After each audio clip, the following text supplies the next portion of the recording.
When Evan Brooks woke on his own torn couch at dawn, he knew something had gone terribly wrong. His shirt was missing. His kitchen smelled like expensive perfume. And standing by his coffee maker, wearing nothing but his flannel and an unsettling smile, was a woman he'd never seen before. A woman whose eyes held the kind of dangerous confidence that came from owning boardrooms and crushing careers. "You really don't remember last night?" she asked, her voice smooth as silk and sharp as glass. In that moment, Evan realized his quiet, careful life as a single father had just been shattered, and he had no idea why. If you want to know how a single act of kindness turned into the most dangerous and life-changing night of Evan's life, stay until the end. And don't forget to hit that like button and drop a comment telling me what city you're watching from. I love seeing how far these stories travel. Evan Brooks had learned long ago that life didn't give second chances to men like him. At 34, he'd already buried one dream, raised a 6-year-old daughter mostly alone, and built a small, dignified existence from the rubble of what used to be. He worked as a handyman and occasional contractor, taking whatever jobs kept the lights on and Emma's school supplies paid for. The work was honest, the hours were brutal, but it was his, and that mattered. Thursday started like any other. Emma bounced into his bedroom at 6:15, blonde curls wild, her Gap Kids pajamas already stained with whatever breakfast experiment she'd attempted without supervision. "Daddy, I made toast," she announced proudly, holding up something that resembled charcoal more than bread. Evan groaned, pushing himself upright. His back protested, a reminder of yesterday's crawl space repair job. We talked about using the toaster alone. But I'm 6 now. That's basically grown up." He caught her mid-bounce and pulled her into a hug, breathing in the scent of strawberry shampoo and burnt bread. "You're basically trouble is what you are," she giggled, squirming free. "Mrs. Chen says I'm spirited." "Mrs. Chen is being polite." He ruffled her hair. "Get dressed. School in 30 minutes. Can we get pancakes on the way?" "We have cereal." "Cereal is sad, Daddy." "Cereal is affordable, baby girl. Now go." She ran off, leaving him staring at the water stain spreading across his bedroom ceiling. The leak had gotten worse. Again. He added it to the mental list of repairs he couldn't afford to hire out and didn't have time to fix himself. The morning unfolded in its usual controlled chaos. Emma chattered through breakfast about her best friend Sophie's upcoming birthday party, about the class hamster who'd escaped again, about everything and nothing with the breathless enthusiasm only 6-year-olds possessed. Evan listened, nodded, braided her hair into something approximating neat, and got her to Lincoln Elementary with 2 minutes to spare. "Love you, Daddy," she called, already running toward the playground. "Love you more, Em." He watched until she disappeared into the crowd of children, then checked his phone. 3 new messages. One from his regular client asking about a bathroom renovation quote. One from his ex-wife's lawyer, he deleted that without reading, and one from Tommy Rodriguez, his oldest friend and occasional work partner. "Storm's coming in bad tonight. Like, really bad." "You batting it down?" Evan glanced at the sky. Clouds were gathering, dark and heavy, but nothing unusual for late September in Pennsylvania. They got storms. They got through storms. "I'm good," he texted back. "Got that porch repair in Millbrook at 10. Should be done before it hits." Famous last words, brother. The porch repair took longer than expected. Mrs.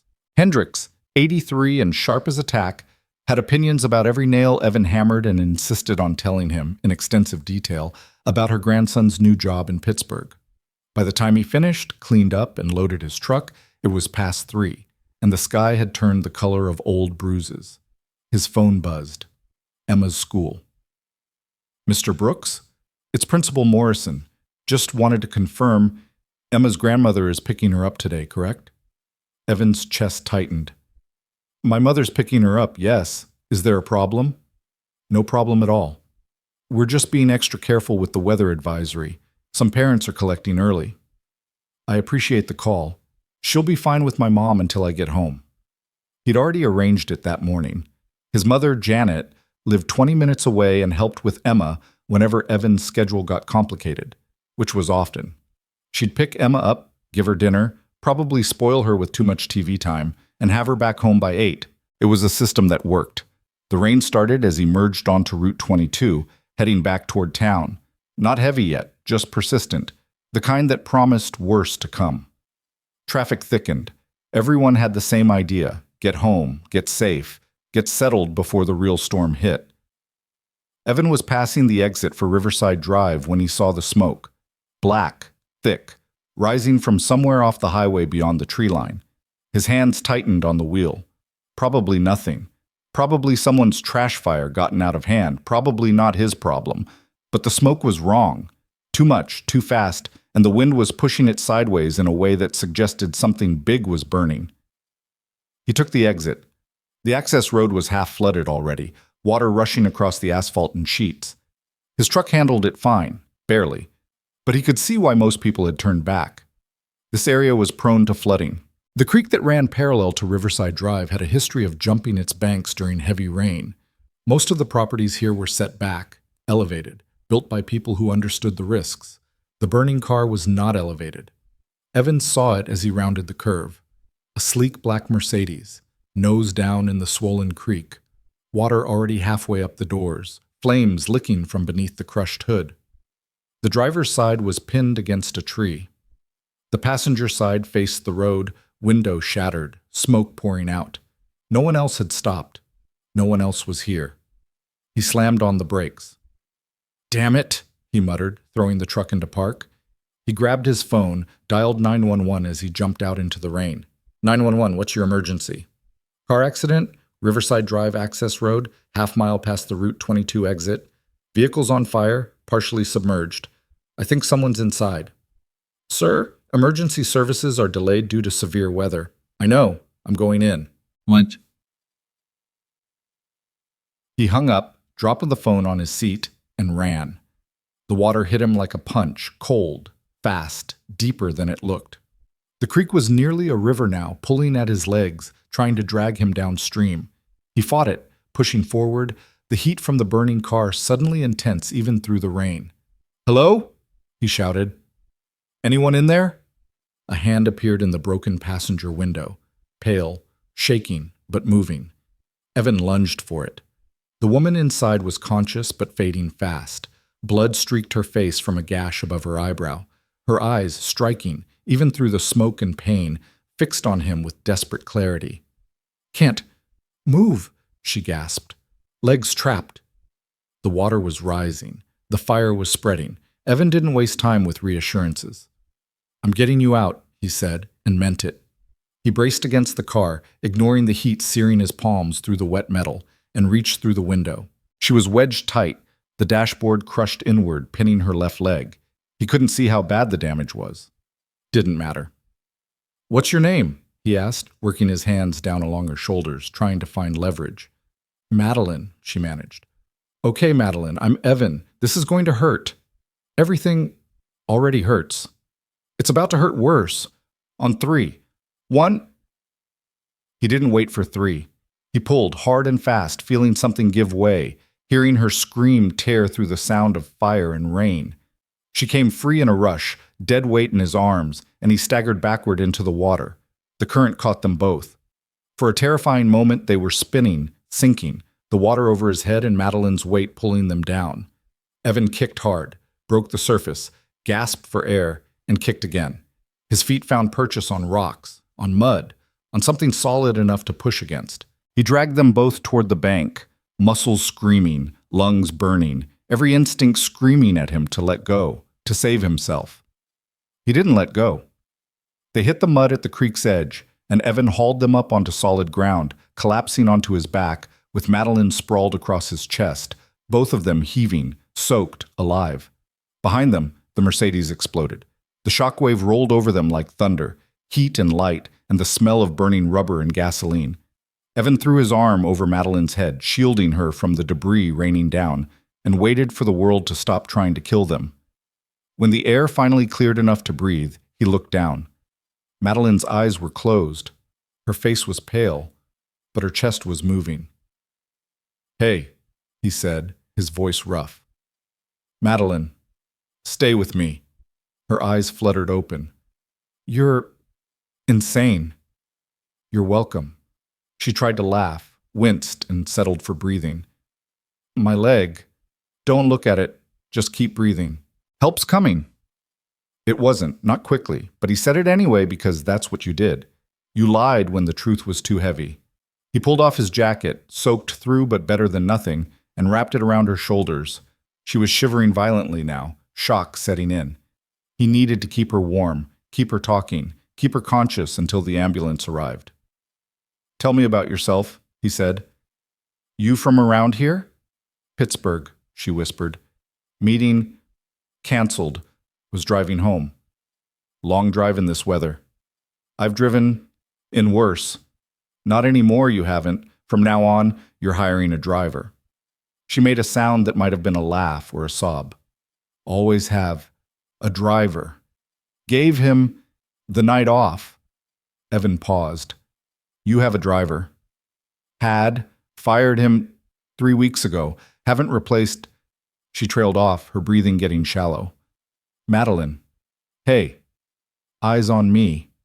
She focused on him with effort. Her pupils were uneven. Concussion, definitely. Possible internal injuries. He needed that ambulance now. What do you do? He asked, keeping his voice steady. For work. I run a company. What kind of company?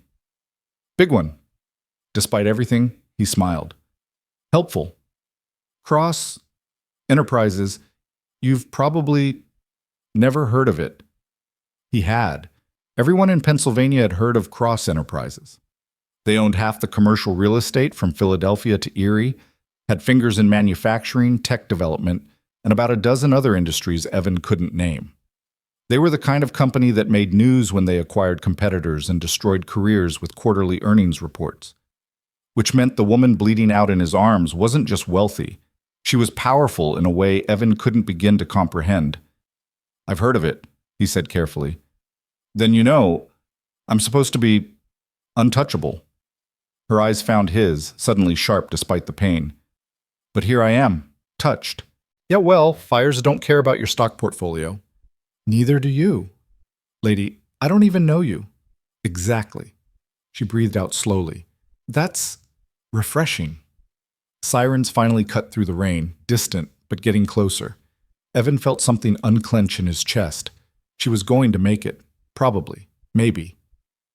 What's your name? Madeline asked suddenly. I told you, Evan. Evan what? Brooks. Evan Brooks. She tested it like she was filing it away somewhere permanent. I'm going to remember that. You're going to have a hell of a concussion. You're not going to remember anything. I'll remember you.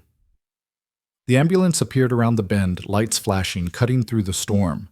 Paramedics spilled out, professional and efficient, taking over with practiced hands. They loaded Madeline onto a stretcher, firing questions at Evan he answered automatically. How long? What happened? Was she conscious the whole time? Sir, you should come to the hospital too, one of them said, eyeing the burns on Evan's hands. Get checked out. I'm fine. Sir, I said I'm fine. Take care of her. They didn't argue. They had bigger problems. They loaded Madeline into the back, slammed the doors, and pulled away, sirens wailing into the storm. Evan stood in the rain, watching the taillights disappear, and realized he was shaking. Adrenaline crash. He knew the feeling. He'd been here before, years ago, when Emma's mother had walked out and he'd been left holding a screaming infant and a mortgage he couldn't afford. That same hollow, unsteady feeling of having survived something he didn't fully understand. His truck was where he'd left it. His phone was ringing. Evan? Jesus, where are you? Tommy's voice was tight. Your mom called. Emma's asking for you. I'm on my way. Tell her I'm on my way. He drove home through flooded streets and falling branches, his hands numb on the wheel, his mind replaying the moment Madeline's hand appeared in that window. He'd made a choice in that instant. He'd chosen to stop, to help, to risk. He didn't regret it, but he also didn't realize that choice had just changed everything. By the time Evan got home, it was past 9. The storm had settled into a steady, brutal downpour that turned the streets into rivers and the sky into solid black. His mother's car was still in his driveway, a good sign. Emma was safe. He let himself in quietly, dripping onto the entryway floor, and found them both on the couch. Emma was asleep, curled under her favorite blanket, her face peaceful in a way that made his chest ache. His mother looked up from her book, her expression shifting from relief to alarm as she took him in. "Evan, good Lord, what happened?" "Car accident, I'm fine." "You're soaked, you're bleeding, that is not fine." He glanced down. His hands were blistered, raw, the burns worse than he'd realized. "I'll clean up. Thanks for staying with her." Janet stood, moving with the brisk efficiency that had gotten her through raising 3 boys mostly alone after Evan's father left. "Sit. I'll get the first aid kit." "Mom." "Sit, Evan." He sat. She returned with supplies and worked in silence, cleaning the burns, wrapping his hands in gauze with the same careful precision she'd used when he was 10 and came home with scraped knees. When she finished, she looked at him with eyes that saw too much. "You pulled someone out of a burning car." It wasn't a question. "Yeah." "You could have died." "I didn't." "You have a daughter, Evan." "I know, Mom. Believe me, I know." He flexed his bandaged hands, wincing. "But someone needed help. What was I supposed to do? Drive past?" Janet's expression softened. "No, you weren't. Because you're your father's son, too damn stubborn and too damn decent for your own good." She cupped his face, briefly, the way she had when he was small. "Just promise me you'll be careful." "I promise." Liar. But she smiled, sad and proud all at once. "I'll take Emma up to bed." "I've got her." "You can barely move your hands." "I've got her, Mom." He carried Emma upstairs, her weight familiar and grounding, and tucked her into bed. She stirred, blinking up at him sleepily. "Daddy?" "Right here, baby girl." "You smell like smoke." "I know. Go back to sleep." "Love you." "Love you more." She was out again before he finished speaking. He stood there watching her breathe, feeling the adrenaline finally drain away into exhaustion. Tomorrow he'd tell her a sanitized version of tonight. Tomorrow he'd make it sound less terrifying. Tomorrow he'd pretend he hadn't almost died. Tonight, he just needed to sleep. He made it to the living room couch, his bed, since Emma had the only bedroom, and collapsed. His mother had left, locking the door behind her. The rain hammered the roof. His hands throbbed, his body ached, and somewhere in Pittsburgh, a woman named Madeline Cross was in a hospital bed, alive because he'd made a choice. It should have ended there. It didn't. Evan woke to sunlight and the smell of coffee. He opened his eyes, confused. He hadn't made coffee. He was alone. Emma was at school. He'd gotten her there somehow this morning, the details fuzzy with exhaustion.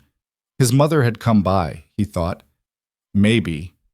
Everything felt distant, wrapped in cotton. The smell of coffee was not distant. He sat up slowly, and his stomach dropped. In his kitchen, wearing his flannel shirt and nothing else that he could see, stood a woman. She moved with easy confidence, pouring coffee into his chipped blue mug like she owned the place. Her hair was dark, slightly damp, catching the morning light. When she turned, her face was familiar in a way that made his brain stutter. Madeline Cross. She smiled. "Good morning." Evan's mouth was too dry to form words. His mind raced, tripping over itself. She was here, in his house, in his shirt, and he had absolutely no memory of how or why. He started, then stopped. "What? You really don't remember last night?" Madeline asked, leaning against his counter, the mug cradled in her hands. Her eyes held amusement and something sharper, something calculating. "That's disappointing." "Remember..." Evan stood up too fast, the room tilting. "The accident. I remember the accident, but that was... What day is it?" "Friday." "Friday." 1 day later, but she'd been... "You were in the hospital," he said, his voice rough. "You were injured." "I was. They released me last night, against medical advice technically, but I've never been good at following orders." She took a sip of coffee, watching him over the rim. "You brought me here. You insisted, actually, said I shouldn't be alone." Evan's heart hammered. I wouldn't." "Relax. You were a perfect gentleman. Gave me your bed, took the couch, barely said 3 words before you passed out. She set the mug down, her expression softening slightly. You saved my life, Evan.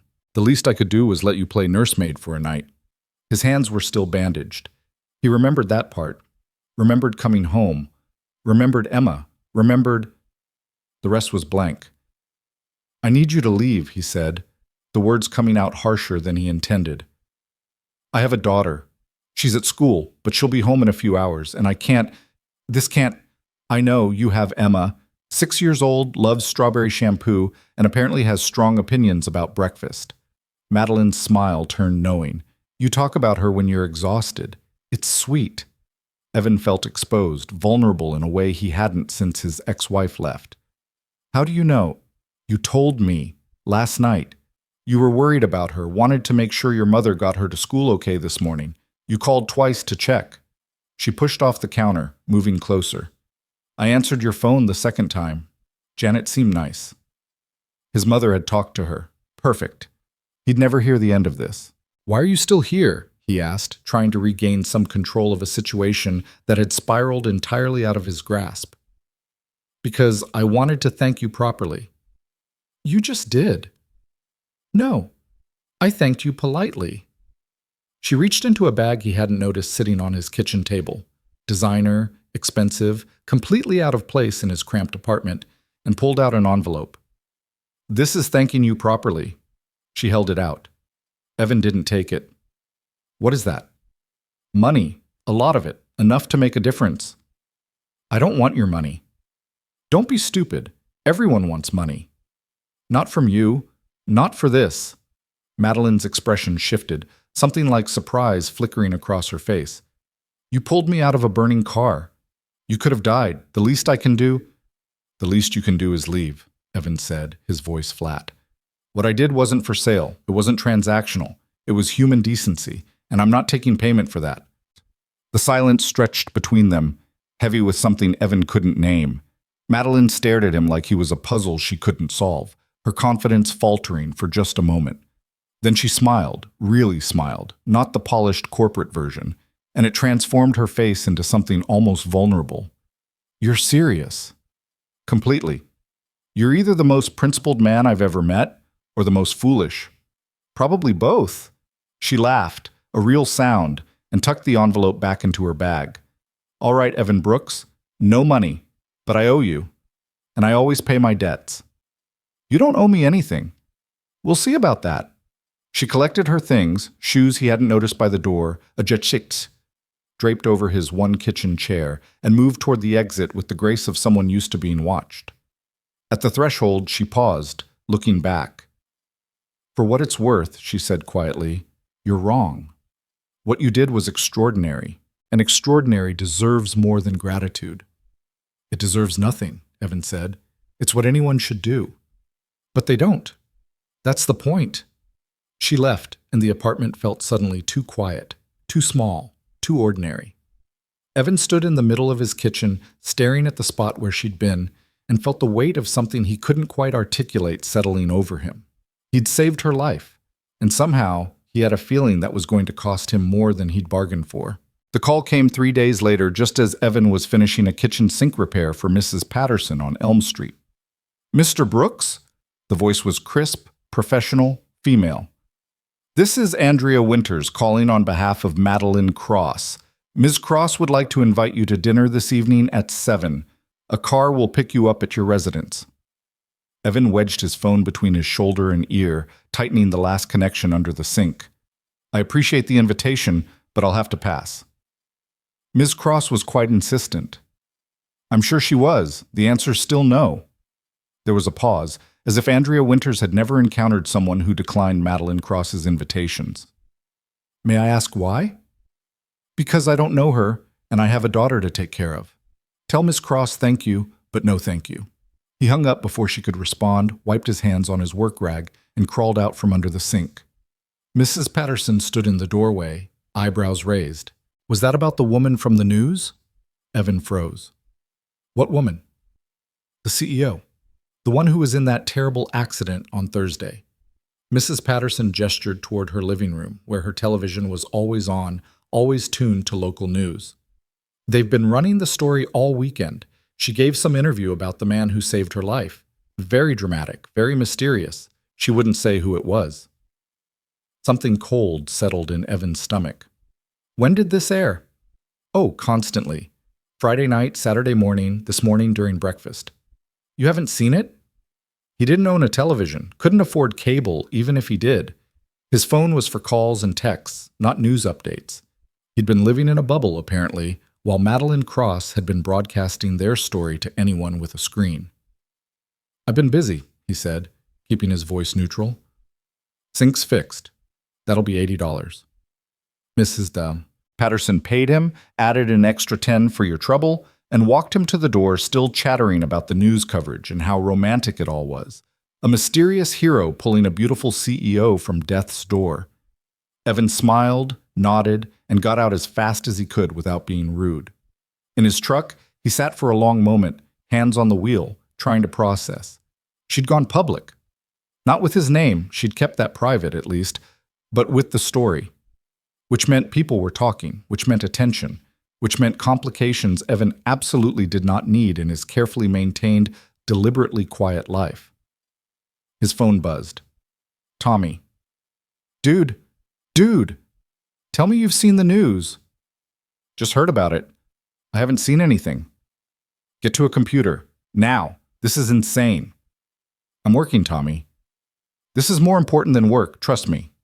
Evan sighed, started the truck, and drove to the public library. The teenage girl at the circulation desk barely looked up as he signed in for a computer. He pulled up the local news website and immediately saw it. Top story, complete with a professional photo of Madeline Cross that managed to make her look both powerful and vulnerable. The headline read, Local CEO survives fiery crash, credits unnamed hero. Evan clicked the video. Madeline appeared on screen seated in what looked like an expensive office, her left leg in a walking boot, a small bandage near her eyebrow, the only other visible sign of the accident. She looked composed, elegant, completely in control, except for her eyes. Those were different. Softer than they'd been in his kitchen. Thursday night could have been the end of my story, she said, her voice steady. I was trapped, injured, and running out of time. The water was rising, the car was on fire, and then someone stopped. The interviewer, a woman in a blue blazer, leaned forward. Can you tell us about this person? I can tell you he didn't have to stop. The conditions were dangerous. Most people turned back, but he saw someone who needed help, and he acted. Madeline paused, her gaze direct to the camera. He pulled me out. He risked his life. And when I tried to thank him with money, a substantial amount, he refused. He refused? Completely. He told me what he'd done wasn't for sale, that it was human decency. Something shifted in Madeline's expression, a crack in the professional facade. I've spent 20 years in business, making deals, negotiating everything, and I'd forgotten that some things aren't transactional. He reminded me. Do you know his name? I do, but I'm respecting his privacy. If he wants to come forward, that's his choice. What I will say is this. He's a single father, a working man who has every reason to take help when it's offered, and he still said no.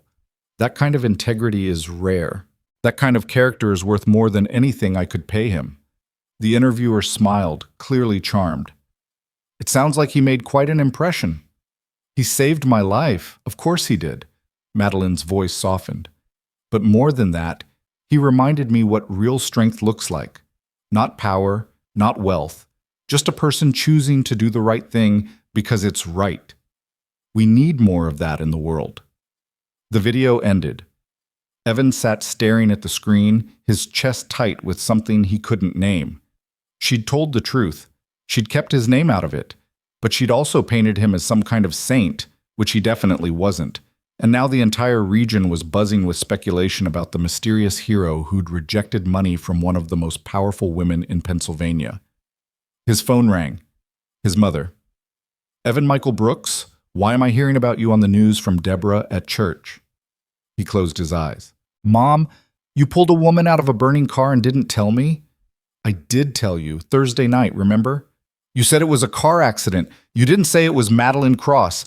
You didn't say you were all over the news. I'm not all over the news. She didn't use my name. Everyone's talking about it, Evan. Everyone.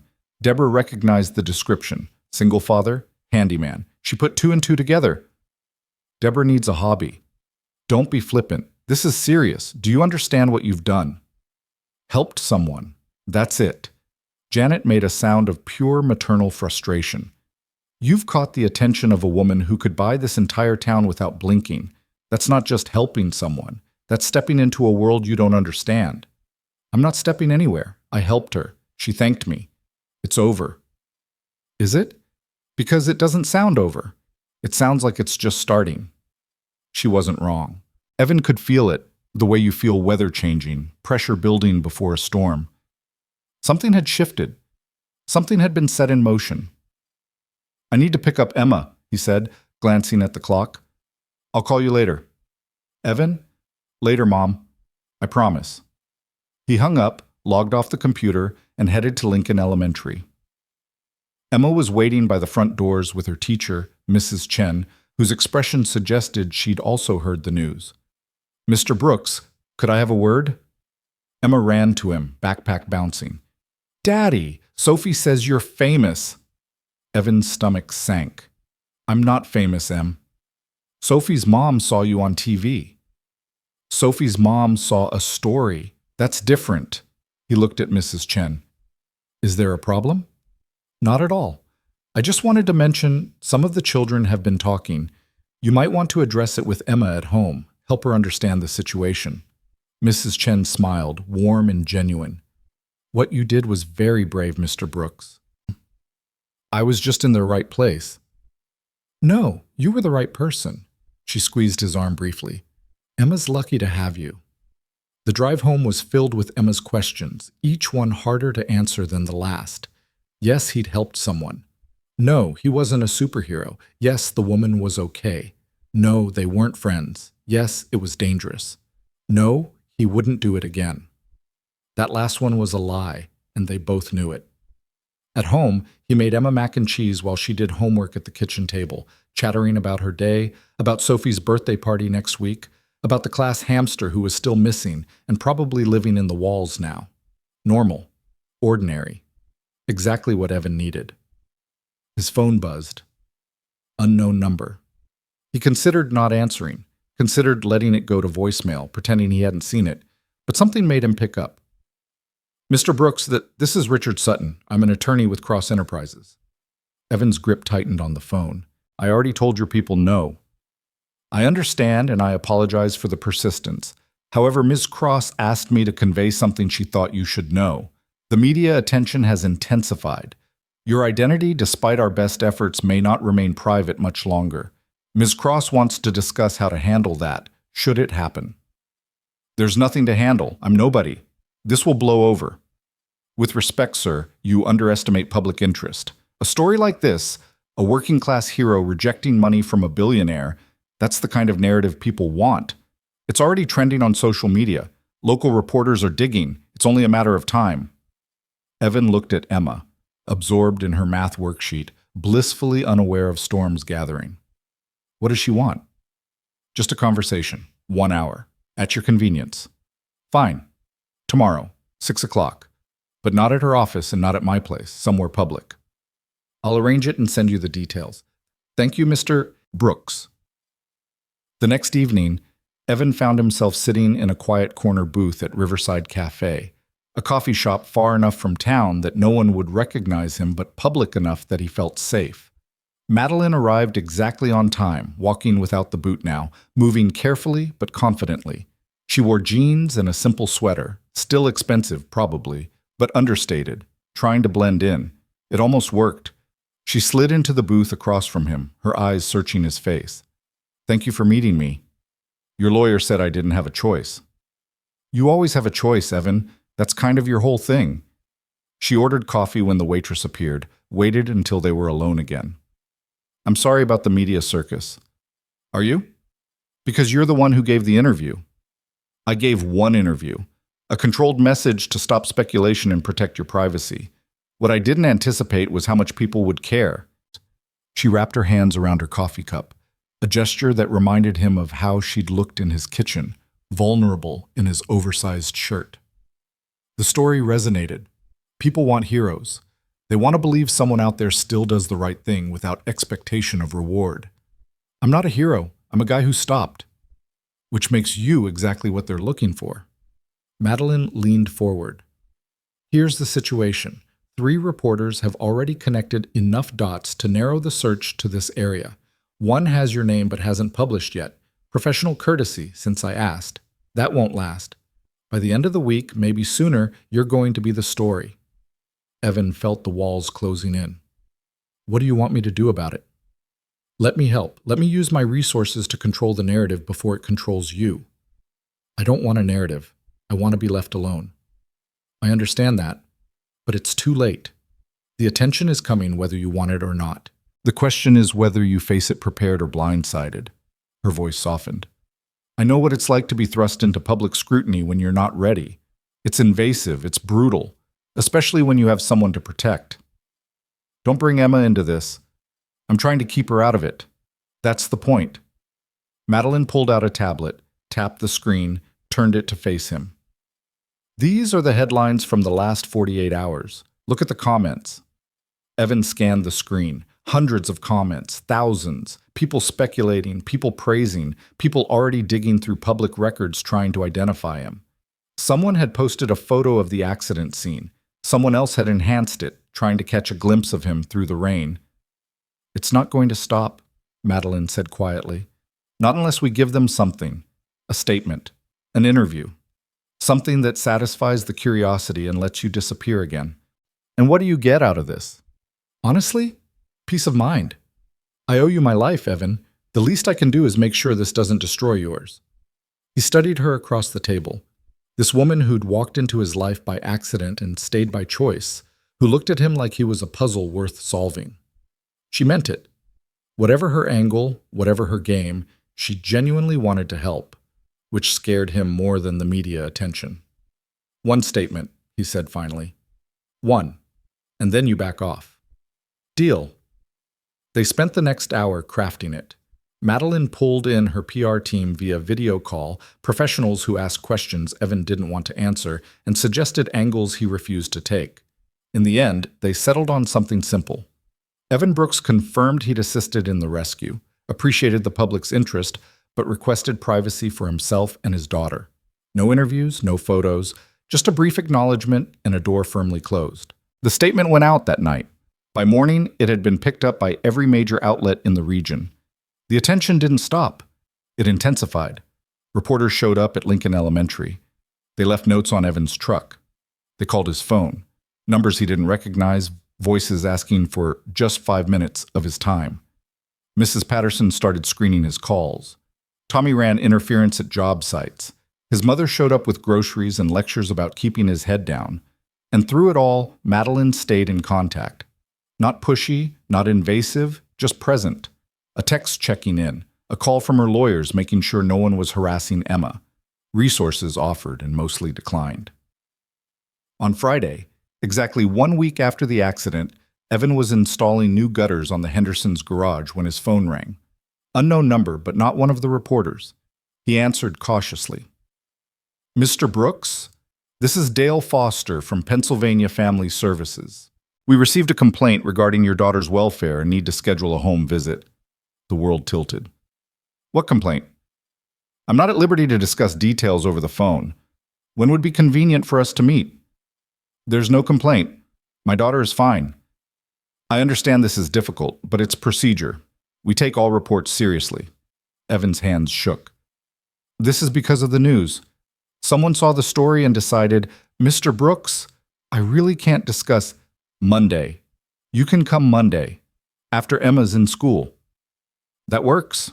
I'll see you at 10. He finished the Henderson job on autopilot, rage and fear warring in his chest. Someone had weaponized his good deed.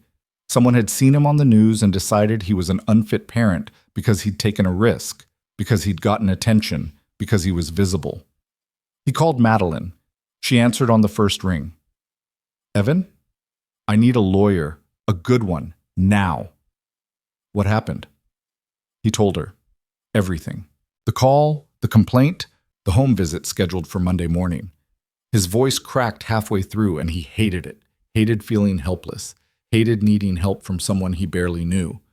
Madeline listened in silence. When he finished, she said, "I'll take care of it." "I don't want your money." "It's not about money. It's about protecting Emma. Let me do this, please." He wanted to say no. Wanted to handle it himself the way he handled everything, with grit and determination and stubborn independence. But this was his daughter. This was too important for pride. "Okay," he whispered. "I'll have someone at your house in an hour. His name is Marcus Webb, best family attorney in the state. He'll walk you through everything." She paused. "Evan, this isn't your fault." "Feels like it is." "I know, but it's not. You did something good, and someone's trying to punish you for it. We won't let them." Marcus Webb arrived 53 minutes later, a compact man in his 50s with kind eyes and a briefcase that looked older than Emma. He sat at Evan's kitchen table, reviewed the situation, and immediately made 3 phone calls that Evan didn't fully understand, but that seemed to shift something in the air. "The complaint is anonymous," Marcus said, making notes, "which means it's likely spurious. Someone trying to cause trouble rather than genuinely concerned about Emma's welfare. We'll cooperate fully with the home visit, demonstrate there's no issue, and file a counter-complaint about harassment." "How much is this going to cost me?" Marcus smiled. "Ms. Cross has retained my services on your behalf. I can't afford—" "You're not paying. This is pro bono, Mr. Brooks. Consider it a thank you for saving my client's life." He closed his notebook. "Now, let's talk about Monday. The social worker will want to see Emma's living space, speak with you about her care, possibly talk to Emma herself. We'll make sure everything goes smoothly." It did. Dale Foster turned out to be a tired woman in her 40s who'd been doing this job too long and could spot a bogus complaint from a mile away. She toured the apartment, small but clean, Emma's room full of drawings and books and toys, asked gentle questions about routines and school and health care, and within 40 minutes had seen enough. "Mr. Brooks, this is clearly a waste of everyone's time. Your daughter is well cared for. I'll file my report accordingly." She glanced at Marcus, who'd sat quietly through the entire visit. "Off the record, whoever filed that complaint was hoping to rattle you. Don't let them." After she left, Evan stood in his quiet apartment and felt something crack open in his chest, relief so profound it hurt.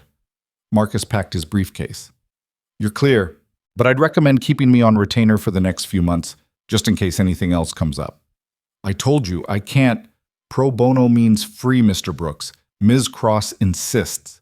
Marcus handed him a business card. "Call me if anything else happens. Anything at all." Evan called Madeline that afternoon while Emma was at Sophie's birthday party, and he had a few hours of quiet. "It's done," he said when she answered. "Thank you." "You don't need to thank me." "Yeah, I do. What you did, what Marcus did, I couldn't have handled that alone." "You shouldn't have had to handle it at all." Madeline's voice was tight with anger. "People are cruel. They see someone getting attention and they want to tear them down." "Is that what happened to you when you became successful?" "Every day. Still does." She laughed, but it wasn't a happy sound. "You learn to build walls. You learn who to trust. You learn that power attracts parasites as much as it attracts opportunity. Sounds lonely." "It is." A pause. "That's why what you did mattered so much, Evan. You saw someone who needed help, and you didn't see dollar signs or connections or what you could get out of it. You just saw a person. That's rare in my world." "Maybe you're in the wrong world." "Maybe I am. But it's the one I built, for better or worse." She cleared her throat, professional armor sliding back into place. "How's Emma handling everything?" "She's 6. She thinks it's exciting that her dad was on the news. She doesn't understand the complicated parts yet." "Good. Let's keep it that way." They talked for another 20 minutes. About nothing. About everything. About the weather, and Emma's love of terrible cartoons, and Madeline's attempt to learn how to cook that ended with a smoke alarm and takeout. Easy conversation, the kind that shouldn't exist between a billionaire CEO and a working-class single father, but did anyway. When Emma came home, sticky with birthday cake and bursting with stories, Evan felt something settle in his chest. They were okay. They'd weathered the storm. Life could go back to normal. It didn't. 2 days later, Evan's landlord called. The building had been sold. New owners. 60 days to vacate. It's nothing personal, Evan. They're renovating, converting to luxury units. You'll get your deposit back, full 60 days notice. I tried to negotiate, but Evan hung up, stared at the water-stained ceiling of the apartment he'd called home for 3 years, and felt the floor drop out from under him. 60 days. He had 60 days to find a new place he could afford, which, in this market, with rent climbing and landlords screening more carefully, was basically impossible. He didn't tell Emma, didn't tell his mother, tried to handle it himself the way he always did. 1 week later, he'd contacted 19 landlords, 17 never called back. 2 rejected his application outright. Insufficient income, insufficient credit, insufficient everything. He was sitting in his truck outside Lincoln Elementary, waiting for Emma's dismissal when Madeline called. I heard about your apartment. How did you... He stopped. Of course she'd heard. She probably had people monitoring everything related to him now. It's fine. I'll figure it out. Evan, I said I'll figure it out. What if I told you I had a solution? Then I'd say I don't want your charity. It's not charity. It's a mortgage-free house that's been sitting empty for 2 years because I can't find the right tenant. Madeline spoke quickly, like she knew he'd try to interrupt. It belonged to my grandmother. 3 bedrooms, yard, good school district. I've been meaning to do something with it, but haven't had time. You'd actually be doing me a favor, keeping it maintained, lived in, preventing it from falling apart. And what would rent be? Whatever you're paying now. That's charity. That's market rate for a property that needs work. You're a handyman, Evan. You could fix it up in exchange for reduced rent. It's a business arrangement. It was charity wrapped in business language, and they both knew it. But Emma was about to lose her home. Emma was about to lose her school, her friends, everything familiar. I need to think about it, he said. Fair enough. The offer stands. Emma burst out of the school building, saw his truck, and ran over. He rolled down the window and she climbed in, already talking about her day, about the art project they'd started, about how Marcus the hamster had finally been found living in the reading corner. Normal, ordinary, precious. That night, after Emma was asleep, Evan stood in his small apartment and did the math. 60 days minus the week already gone. 53 days to find something he could afford that wouldn't fall through. 53 days to uproot his daughter or accept help from a woman who'd already given him too much. He called Madeline at 11:30. The house, he said. I want to see it. Tomorrow. I'll pick you up at 10. The house was in Riverside Heights, 20 minutes from his current apartment, an older neighborhood with tree-lined streets and houses that had been built when people cared about front porches and big yards. Madeline's grandmother's place sat on a corner lot, white with blue shutters, slightly shabby but solid. Good bones, as his father used to say. The roof needs work, Madeline said, unlocking the front door. Probably the plumbing too, but the foundation sound and the electrical was updated 10 years ago. Inside it smelled like dust and old wood and possibility. 3 bedrooms, like she'd said. 1 bathroom that needed renovation. A kitchen with outdated appliances but plenty of space. And a backyard with a swing set that looked like it hadn't been used in years. Emma would love it. What's the catch? Evan asked, standing in the living room, imagining his furniture here, imagining Emma running through these rooms. No catch. You fix what needs fixing. I cover materials. You pay $700 a month, same as your current place, and we call it even. That's half what this place is worth. It's what my grandmother would have charged. She believed in helping people, not profiting off them. Madeline met his eyes. Take it or leave it, Evan, but stop looking at this like charity. It's not. It's 2 people helping each other. He wanted to argue, wanted to find the angle, the trap, the thing that would make this make sense. But he was tired of fighting, tired of pride getting in the way of what Emma needed. When can we move in? Madeline smiled, real, warm, unguarded. Whenever you want. They moved in 3 weeks later, Evan and Emma and Tommy and his mother, all carrying boxes up the front steps while Madeline supervised from the porch, her legs still not quite right, but getting better. Emma ran through the house claiming the bedroom with the window seat, declaring it the best room ever, and Evan felt something he hadn't felt in years. Hope. That evening, after everyone had left and Emma was asleep in her new room, Evan found Madeline sitting on the front porch steps, looking out at the quiet street. "Thank you," he said, sitting beside her, "for all of this. You saved my life. This is the least I could do. You keep saying that, but at some point, we're even. Are we?"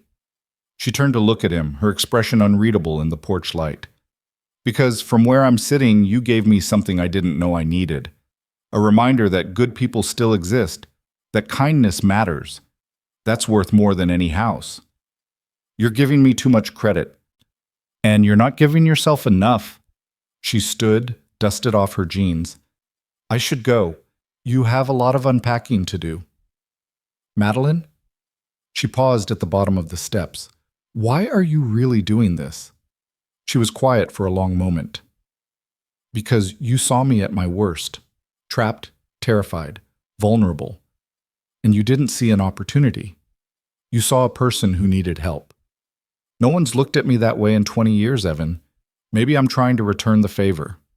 She left, and Evan sat on his new porch, in his new house, in his new life, and wondered how a single moment of choice had led him here, to a place where everything had changed and nothing would ever be the same.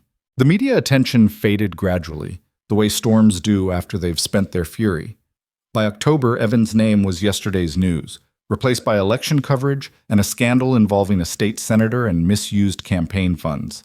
People moved on. Life returned to something resembling normal, except it wasn't normal. Not really. Madeline had become part of their lives in ways Evan hadn't anticipated and couldn't quite define. She stopped by on weekends, ostensibly to check on the house repairs, but really to drink coffee on the porch and talk about nothing important. She showed up at Emma's school Halloween parade wearing an expensive suit and looking completely out of place among the yoga pants and fleece jackets, but Emma had been thrilled to introduce Miss Madeline to everyone. She sent books for Emma, thoughtful choices, not expensive ones, things a 6-year-old would actually read. "She's getting attached," Janet said one Sunday afternoon, watching Emma and Madeline build a fairy garden in the backyard. "To the house, to this neighborhood, to her." Evan was replacing the bathroom faucet, his hands buried in plumbing he didn't fully understand. "I know. What happens when Madeline gets bored, when the novelty wears off and she remembers she's a billionaire with better things to do? I don't know, Mom. You need to think about it. You need to protect that little girl's heart." He thought about it constantly. Late at night, when the house was quiet and Emma was asleep, and he lay awake wondering what he'd gotten himself into. Madeline Cross wasn't a friend in any conventional sense. She was a force, powerful, complicated, carrying baggage Evan could only guess at. And yet when she sat on his porch drinking cheap coffee from his chipped mugs, she seemed almost normal, almost like someone he could know, almost like someone he was starting to care about. That thought scared him more than the burning car had. In early November, Madeline called with a request that sounded casual, but felt weighted with something heavier. "Cross Enterprises is hosting a charity gala next Friday, Children's Literacy Foundation. I'd like you to come." Evan was replacing the front porch boards, his phone wedged against his shoulder. "I don't do galas. I know, but this one matters. We're raising money for programs that give books to low-income families, kids like Emma who deserve access to stories." She paused. "I'd like you there, as my guest." "Madeline, before you say no, hear me out. You don't have to stay long. You don't have to talk to anyone. Just show up. Let people see the man who inspired this whole thing, and leave whenever you want, please." He wanted to refuse, wanted to explain that he didn't own a suit, didn't know how to navigate rooms full of wealthy people, didn't belong in her world. But she'd said please, and there was something vulnerable in it that made all his arguments feel hollow. "1 hour," he said, "and you're finding me something to wear because I guarantee I don't own whatever's appropriate." "Deal. I'll send someone over tomorrow." The someone turned out to be a tailor named Vincent, who measured Evan with professional efficiency and promised a suit by Thursday. When it arrived, charcoal gray, perfectly fitted, probably worth more than Evan's truck, he stared at himself in the bathroom mirror and barely recognized the man looking back. "You look like a prince," Emma declared when she saw him Friday evening.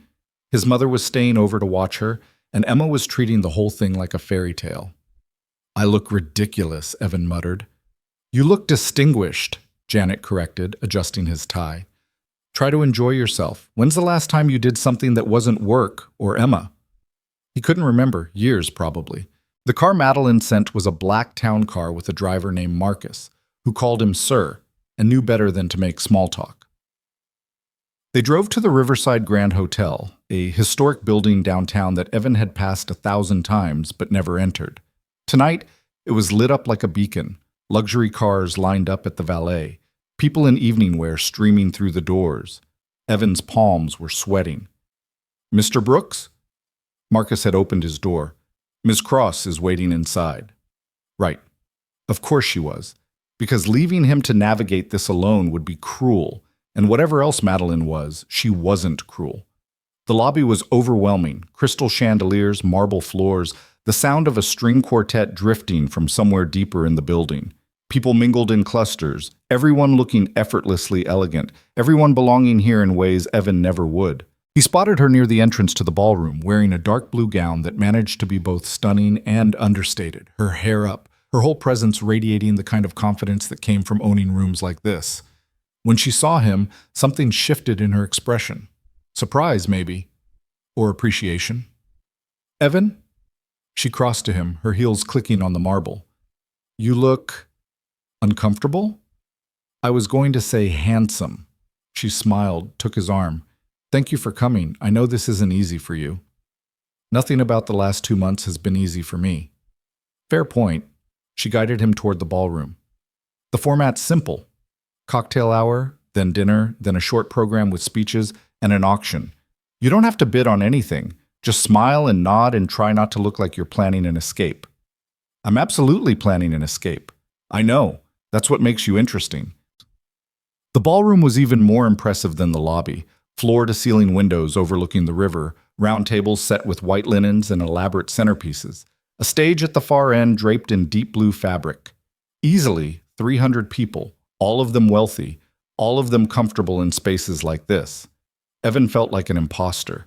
Madeline introduced him to a dizzying parade of people whose names he immediately forgot and whose handshakes felt like assessments. CEOs and board members and philanthropists who smiled politely and asked questions that felt like tests. Where did he work? What did he do? How did he know Madeline? Each answer felt inadequate, exposing him as exactly what he was, a working-class guy who didn't belong here. You're doing fine, Madeline murmured during a brief moment alone. Stop looking like you're about to bolt. I am about to bolt. 30 more minutes, then we'll sit for dinner and you can relax. Dinner was at a table near the stage. Evan found himself seated between Madeline and an older woman named Eleanor Hartwick, who ran some kind of investment firm and immediately launched into a story about her grandchildren. On Madeline's other side sat a man in his 50s with silver hair and a smile that didn't reach his eyes. Evan Brooks, the man said, extending his hand across Madeline. David Thornton, I've heard a lot about you. Nothing good, I hope, Evan said, attempting humor. On the contrary, you're the man of the hour, the hero who saved our Madeline.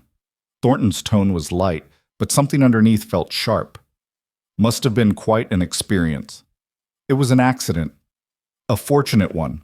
For Madeline, certainly, and apparently for you as well. Thornton glanced around the table, at the elegant surroundings, the implication clear. Quite an upgrade from your usual Friday nights, I'd imagine. Evan felt Madeline tense beside him. David, I'm just making conversation, Madeline. No need to get defensive. Thornton smiled at Evan. You're a handyman, correct? Must be interesting, moving in the circles you're moving in now. I fix things, Evan said evenly. Houses, mostly. Sometimes people's perceptions when they get too narrow. Eleanor Hartwick laughed, sharp and delighted. Oh, I like him, Madeline. Much better than the last one you brought to these things. Thornton's smile tightened. Yes, well, we'll see how long this fascination lasts. The rest of dinner passed in a blur of courses Evan couldn't pronounce and conversations he barely followed. Business deals and mergers and stock prices and political connections. He ate quietly, responded when spoken to, and tried not to count the minutes until he could leave. The speeches started after dessert. Various board members thanked donors, highlighted success stories, showed videos of children receiving books and learning to read. It was moving despite Evan's discomfort, a reminder that even in rooms full of wealth and privilege, some people were trying to do genuine good. Then Madeline took the stage. She looked different up there, powerful, commanding, every inch the CEO who'd built an empire. But when she spoke, her voice carried something personal, something real. 6 weeks ago, I nearly died, she began, and the room went silent. A car accident during a storm, the kind of situation where everything goes wrong at once. I was trapped, injured, and running out of time.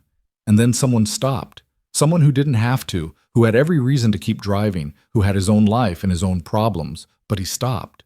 She paused, her eyes finding Evans across the room. That man is here tonight, Evan Brooks. And I asked him to come not because I wanted to parade him around as some kind of trophy, but because he represents what this foundation is really about.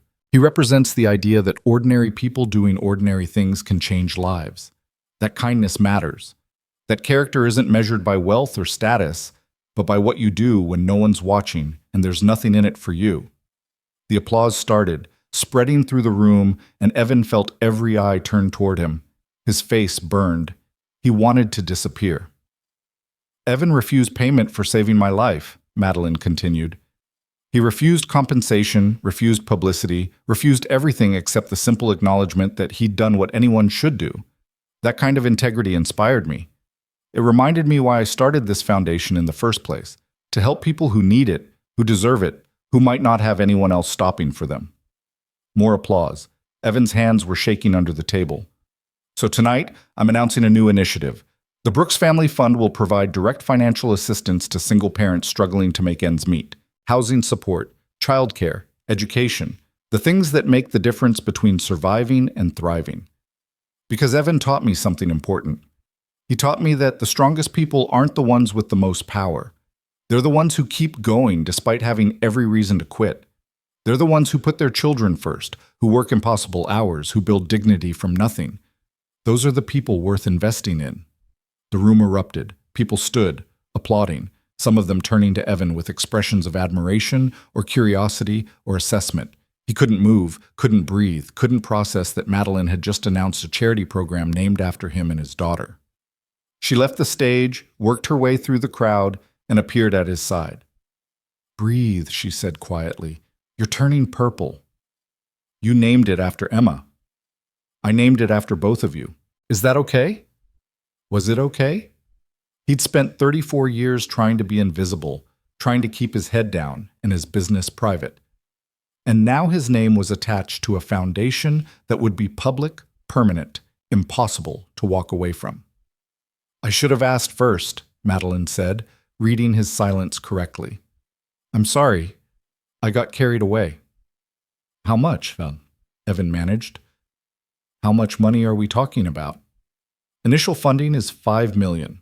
More if it's successful." $5 million. In his and Emma's names, helping people like him, people who were drowning and trying not to show it. "I need air," he said. "I'll come with you." "No, just give me a minute."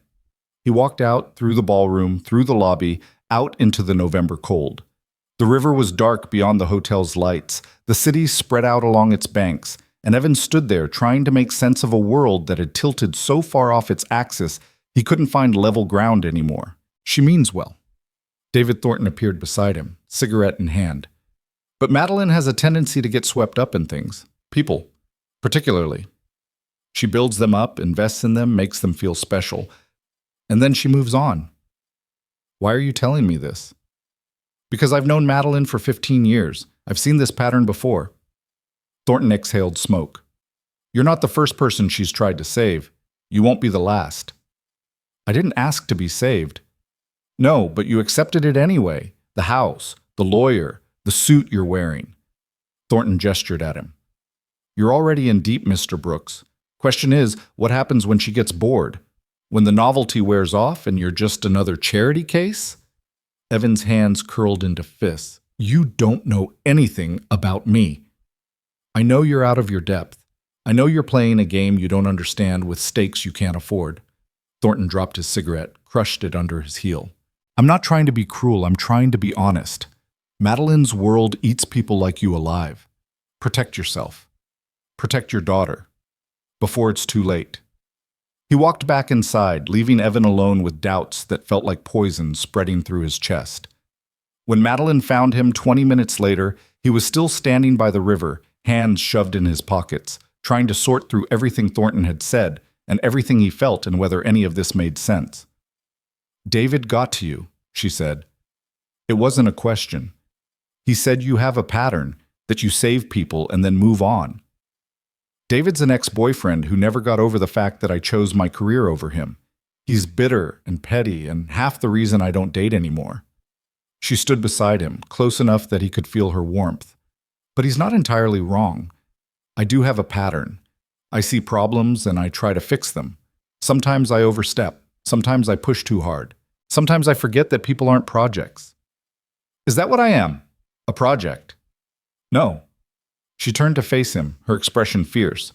You're the person who pulled me out of fire and asked for nothing. You're the man who works himself to exhaustion to give his daughter a good life.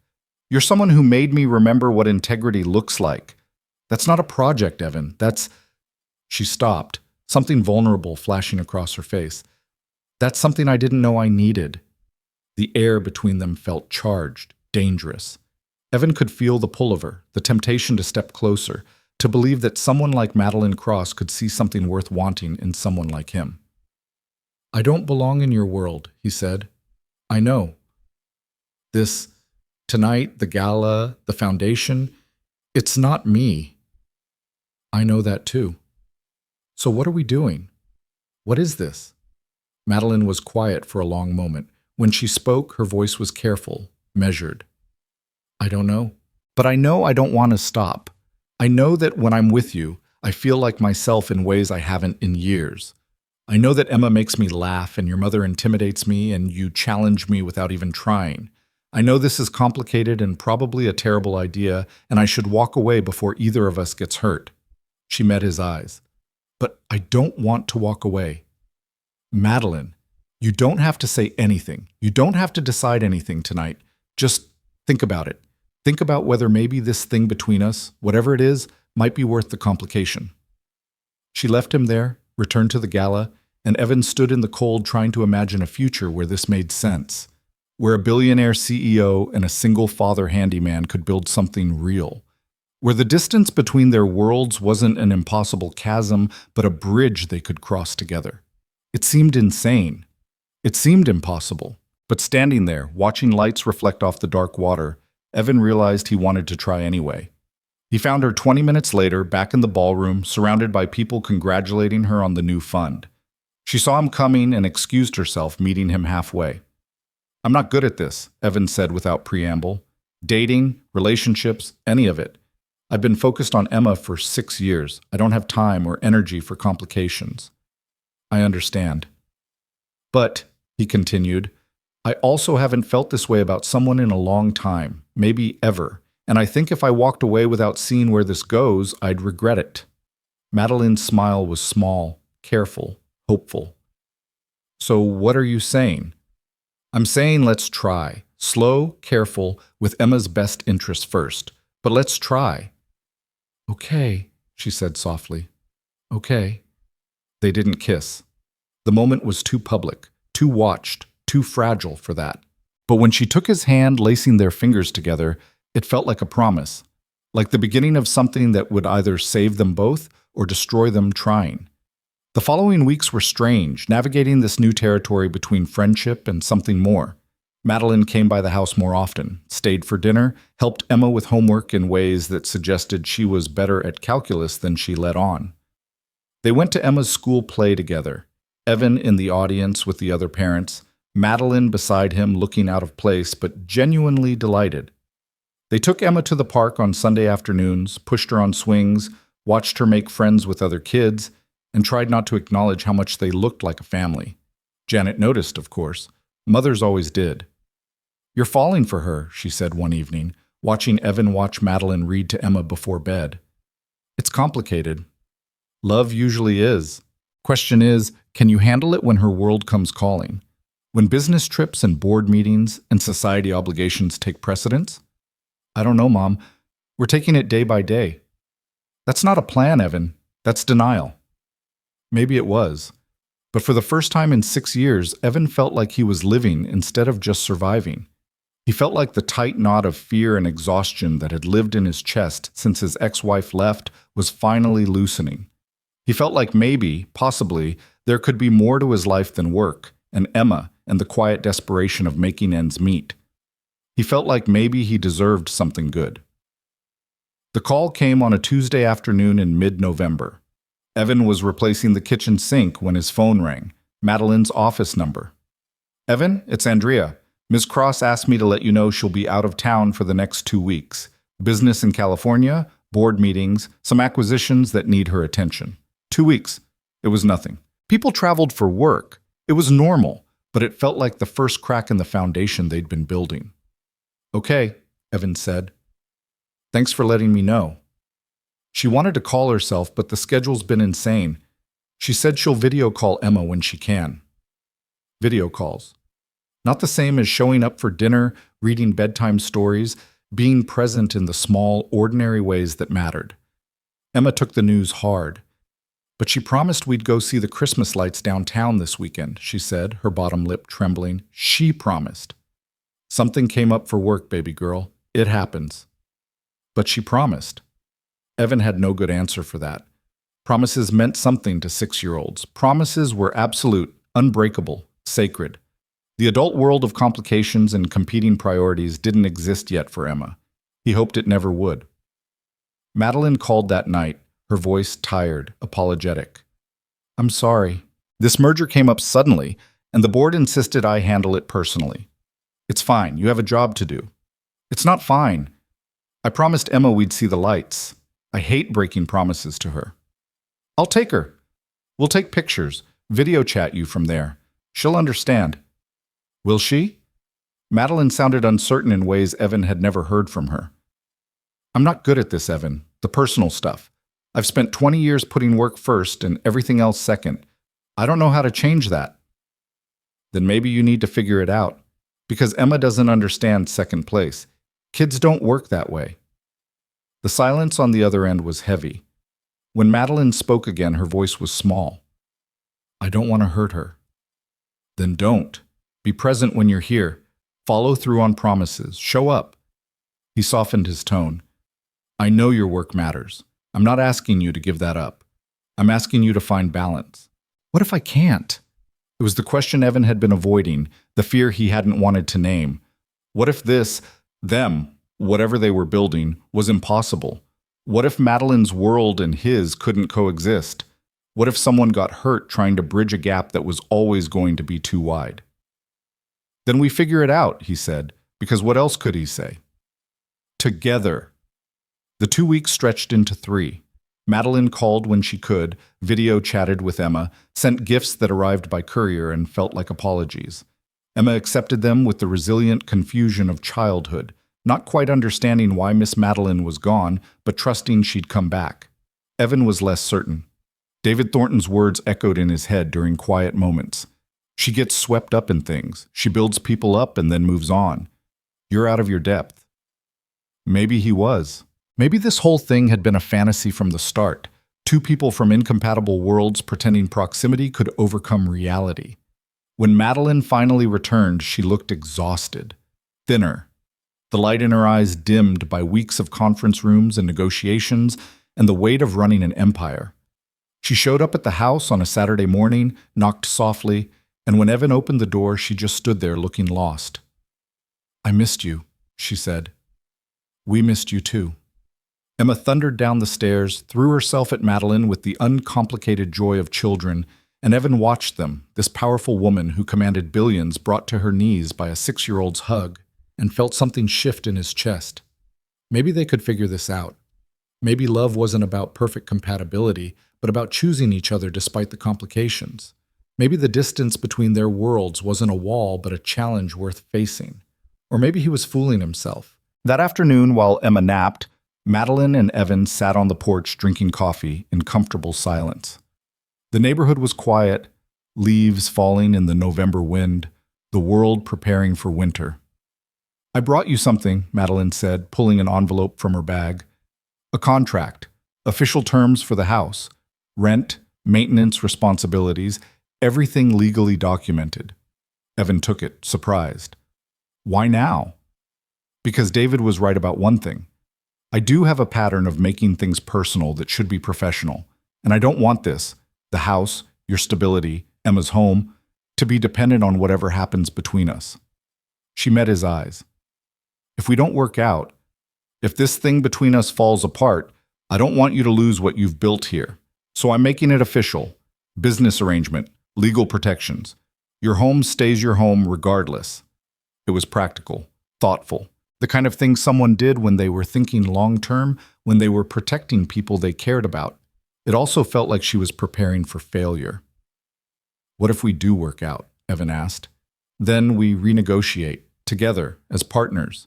She smiled, tentative. But first we have to survive the complications. And I wanted you to know, whatever happens, I've got Emma's back. And yours. Evan signed the contract that night, witnessed by his mother, who asked approximately 15 pointed questions about terms and conditions and whether Evan had completely lost his mind. The answer to that last one was probably yes. But he'd stopped caring about sanity somewhere around the moment he'd pulled Madeline Cross from a burning car and discovered that one choice could change everything. December arrived with the first snow, transforming the neighborhood into something from a Christmas card. Emma made snow angels in the backyard. Madeline taught her to build a proper snowman. Evan watched them from the kitchen window, coffee in hand, and felt the weight of possibility settle over him like that fresh snow, beautiful, fragile, covering everything in white until you couldn't see what lay underneath. They were building something. Whether it would last through winter was anyone's guess. But for now, in this moment, with his daughter laughing and the woman he was falling for kneeling in the snow beside her, Evan chose to believe in possibilities. Even the impossible ones. Christmas morning arrived with the kind of quiet that only fresh snow could bring, the world muffled and peaceful outside the windows of the house that had become home. Emma was up before dawn, as children always were on Christmas, her excited whispers carrying through the walls until Evan gave up on sleep and shuffled downstairs to start coffee. The living room looked like a magazine spread, not because of expense, but because of care. He and Emma had decorated together over the past few weeks, stringing lights around windows, hanging ornaments she'd made in school, placing the modest tree in the corner where it caught the morning light. Under it sat presents wrapped in paper Emma had chosen herself, bright and chaotic and perfect. And sitting on the couch, wrapped in one of his flannel blankets, was Madeline. Evan stopped in the doorway. When did you get here? Around midnight. I used the key you gave me. Hope that's okay. She smiled, sleep-tousled and makeup-free, looking nothing like the polished CEO and everything like someone who belonged here. I couldn't miss Christmas morning with you two. You said you had meetings in New York through the 26th. I canceled them. She stood, padding over to him in bare feet. Some things matter more than board meetings. Emma's footsteps thundered on the stairs, and then she was launching herself into the living room, eyes wide at the presents, the lights, the magic of Christmas morning. When she saw Madeline, her squeal of delight could probably be heard 3 houses down. You came, Daddy, she came. I see that, baby girl. They spent the morning in pajamas, opening presents slowly the way Evan insisted, one at a time, savoring each moment. Emma got books and art supplies and a bicycle from Evan's mother that she'd been wanting for months. From Madeline, she got a telescope with a note that said, "For looking at stars and dreaming big." It's perfect, Emma breathed, already trying to set it up in the living room.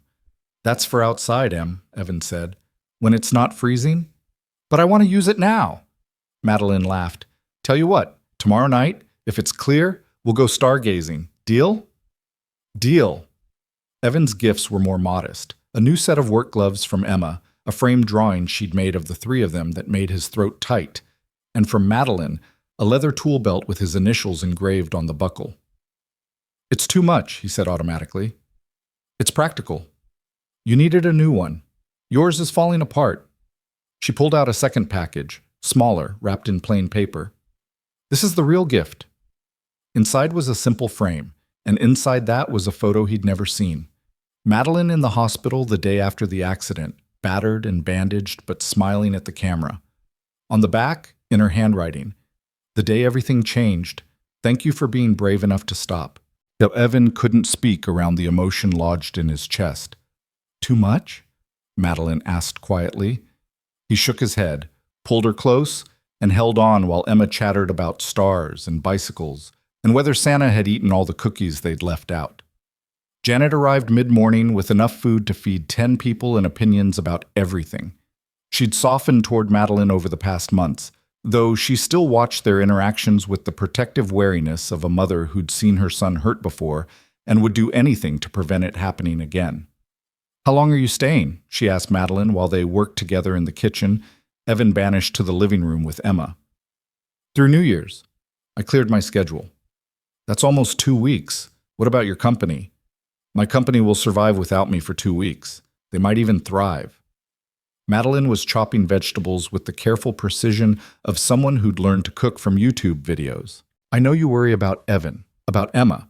I would too, in your position. But I'm not going anywhere. I know how this looks. Rich woman playing house with the working class. I know people think I'll get bored and move on. Maybe I would have, 6 months ago." She set down the knife, met Janet's eyes. "But I've spent 20 years building a company and forgetting to build a life. Evan reminded me what matters. Emma reminds me every time I see her. I'm not walking away from that."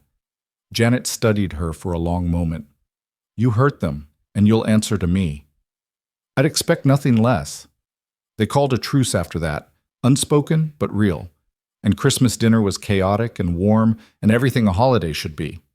Tommy showed up with his girlfriend Anna, and they all squeezed around Evan's modest dining table, passing dishes and telling stories and laughing at Emma's jokes that didn't quite make sense but were funny anyway. After dinner, while Emma played with her new toys and the adults cleaned up, Tommy pulled Evan aside. "You look happy, man. Like, actually happy. Haven't seen that in years." "Yeah, well, things are good."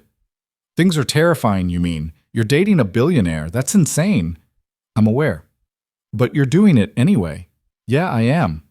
Evan glanced toward the kitchen where Madeline was arguing good-naturedly with his mother about proper dishwashing technique. "She's not what I expected. She's real, Tommy. Complicated and sometimes too focused on work and completely out of touch with normal life. But she's real. And she makes me want to be better." "Then don't screw it up." Helpful advice. "I'm serious. You've got something good here. Something most people never find. Hold on to it." Evan intended to try.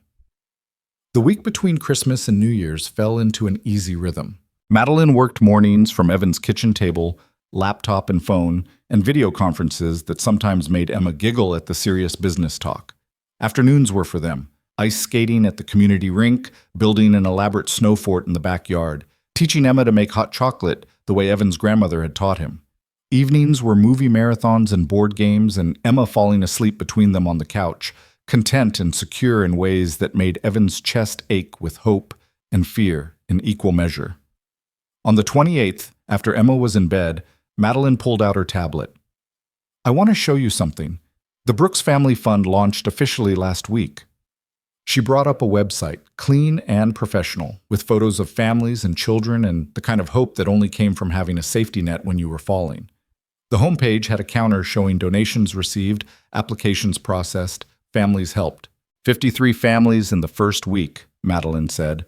Single parents who were facing eviction or couldn't afford childcare or were choosing between medicine and food, we're helping them. Because of you. Because of your money. Because of your example. The donations spiked after you agreed to be the public face. People connect with your story, Evan. They see themselves in you. He scrolled through testimonials from parents whose lives had been changed by a few $1,000s at the right moment. Rent paid, childcare covered, medical bills handled, small interventions that meant the difference between drowning and breathing. "This is what I meant," Madeline said quietly. "About you saving me. You didn't just pull me out of that car. You reminded me why I started Cross Enterprises in the first place, to build something that mattered. I got lost somewhere along the way, chasing growth and profit margins and market dominance. You brought me back. I didn't do anything. You did everything. She took his hand. I've been thinking. The foundation needs someone to run it full time, someone who understands what these families are going through because they've lived it, someone with integrity and compassion and the kind of authenticity that can't be faked. Evan's stomach dropped. Madeline, hear me out. The position pays well, not CEO money, but comfortable. Enough that you wouldn't have to take handyman jobs you hate. Enough that Emma would be secure. You'd have health insurance, retirement benefits, a team to support you, and you'd be helping people every single day instead of fixing leaky faucets. You're offering me a job. I'm offering you a purpose. She leaned forward, intense. You're wasting your potential crawling under houses, Evan. You could be making real impact. You could be changing lives the way yours was changed. My life was changed because I was struggling and you helped. That's not replicable, isn't it? That's exactly what the fund does. Helps people who are struggling. You'd be incredible at it. He wanted to say yes. The offer was generous, life-changing, exactly the kind of opportunity people like him never got. But something about it felt wrong, like accepting would shift the balance between them in ways he couldn't take back. I need to think about it, he said. Disappointment flickered across her face, quickly hidden. Of course. Take your time. The position isn't going anywhere. But something had shifted in the air between them, a tension that hadn't been there before. They went to bed that night without resolving it, lying side by side in Evan's room. Madeline had been staying there, in his space, in his life, both pretending to sleep while their minds churned with unspoken thoughts. The next morning, David Thornton called. Evan was replacing a loose board on the back porch when his phone rang. Unknown number, professional voice on the other end. Mr. Brooks? David Thornton. We met at the gala. I wonder if we might talk. I have nothing to say to you. 5 minutes of your time. That's all I ask. There are things you should know about Madeline, about what you're getting into. Evan should have hung up, should have deleted the number and forgotten about it, but Thornton's words from the gala still lived in his head, poisonous doubts that grew in quiet moments. 5 minutes, he said. They met at a diner on the edge of town, neutral territory, Thornton already seated when Evan arrived. He looked exactly as he had at the gala, expensive suit, practiced smile, eyes that calculated everything. Thank you for coming. I know you don't trust me. I don't even like you. Fair enough, I don't particularly like myself these days. Thornton gestured to the seat across from him. I'm going to be honest with you, Mr. Brooks, because I think you deserve honesty. Madeline is extraordinary, brilliant, driven, capable of changing the world when she puts her mind to it. She's also deeply, fundamentally broken. Everyone's broken. What's your point? My point is that she doesn't know how to have relationships that aren't transactional. She sees problems and fixes them. She sees potential and invests in it. She builds people up, makes them dependent on her, and when they inevitably disappoint her or fail to meet her expectations, she moves on. I've seen her do it to employees, to business partners, to... He stopped. To me. So you're bitter. I already knew that. I'm realistic. She's offering you a job, isn't she? Running her foundation. Evan's silence was answer enough. Of course she is. It's her pattern. She pulls you in, makes you need her, and then she owns you. That's how she operates in business. It's how she operates in life. And when you're no longer interesting, when the shine wears off, she'll replace you with the next project. You don't know what we have. Don't I? I've watched her do this before. There was Marcus, the struggling artist she discovered. Funded his exhibitions, introduced him to collectors, made him successful. Then got bored and moved on. He couldn't handle it. Last I heard, he's teaching art to middle schoolers in Ohio. Then Catherine, the nonprofit director she mentored. Madeline poured resources into her organization, promised partnership, then pulled out when a better opportunity came along. Catherine's nonprofit folded within a year.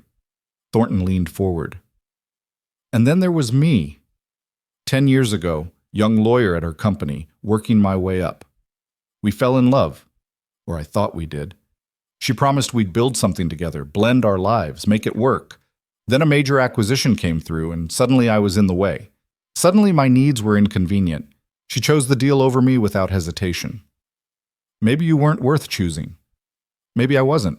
Or maybe she's incapable of choosing anyone over her ambition. Think about it, Evan. Really think. She's already positioned you to need her. The house, oh, she made it legal and official, but she still owns it. The lawyer, when child services came calling, she provided that. The suit for the gala, the connections, the foundation named after your daughter. She's built a web around you, and you didn't even notice it happening. Evan stood. This conversation is over. Wait, just... Thornton pulled out a business card. When it falls apart, and it will, call me. I can help you land on your feet. Legal advice, connections, whatever you need. No strings attached. Why would you help me? Because I don't want you to go through what I did. Because watching Madeline do this again is like watching a car accident in slow motion. Thornton's expression was almost sincere. Because maybe if you're prepared, you'll survive it better than I did. Evan took the card, not because he trusted Thornton, but because refusing it felt like hubris. He left the diner with doubts blooming like poison in his chest, Thornton's words echoing louder than he wanted to admit. When he got home, Madeline was in the kitchen making lunch, Emma helping by stirring ingredients in ways that absolutely weren't helping. They looked domestic and perfect and exactly like what Evan wanted his life to be. But Thornton's accusations wouldn't stop replaying. The house, the lawyer, the job offer. Was it generosity or control? Was it love or pattern?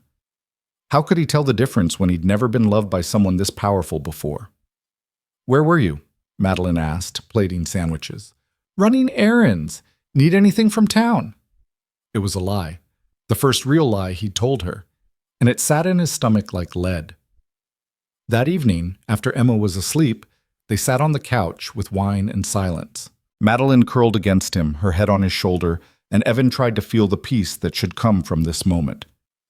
Instead, he felt Thornton's words worming through his thoughts, poisoning everything. The job offer, he said finally. Is it real?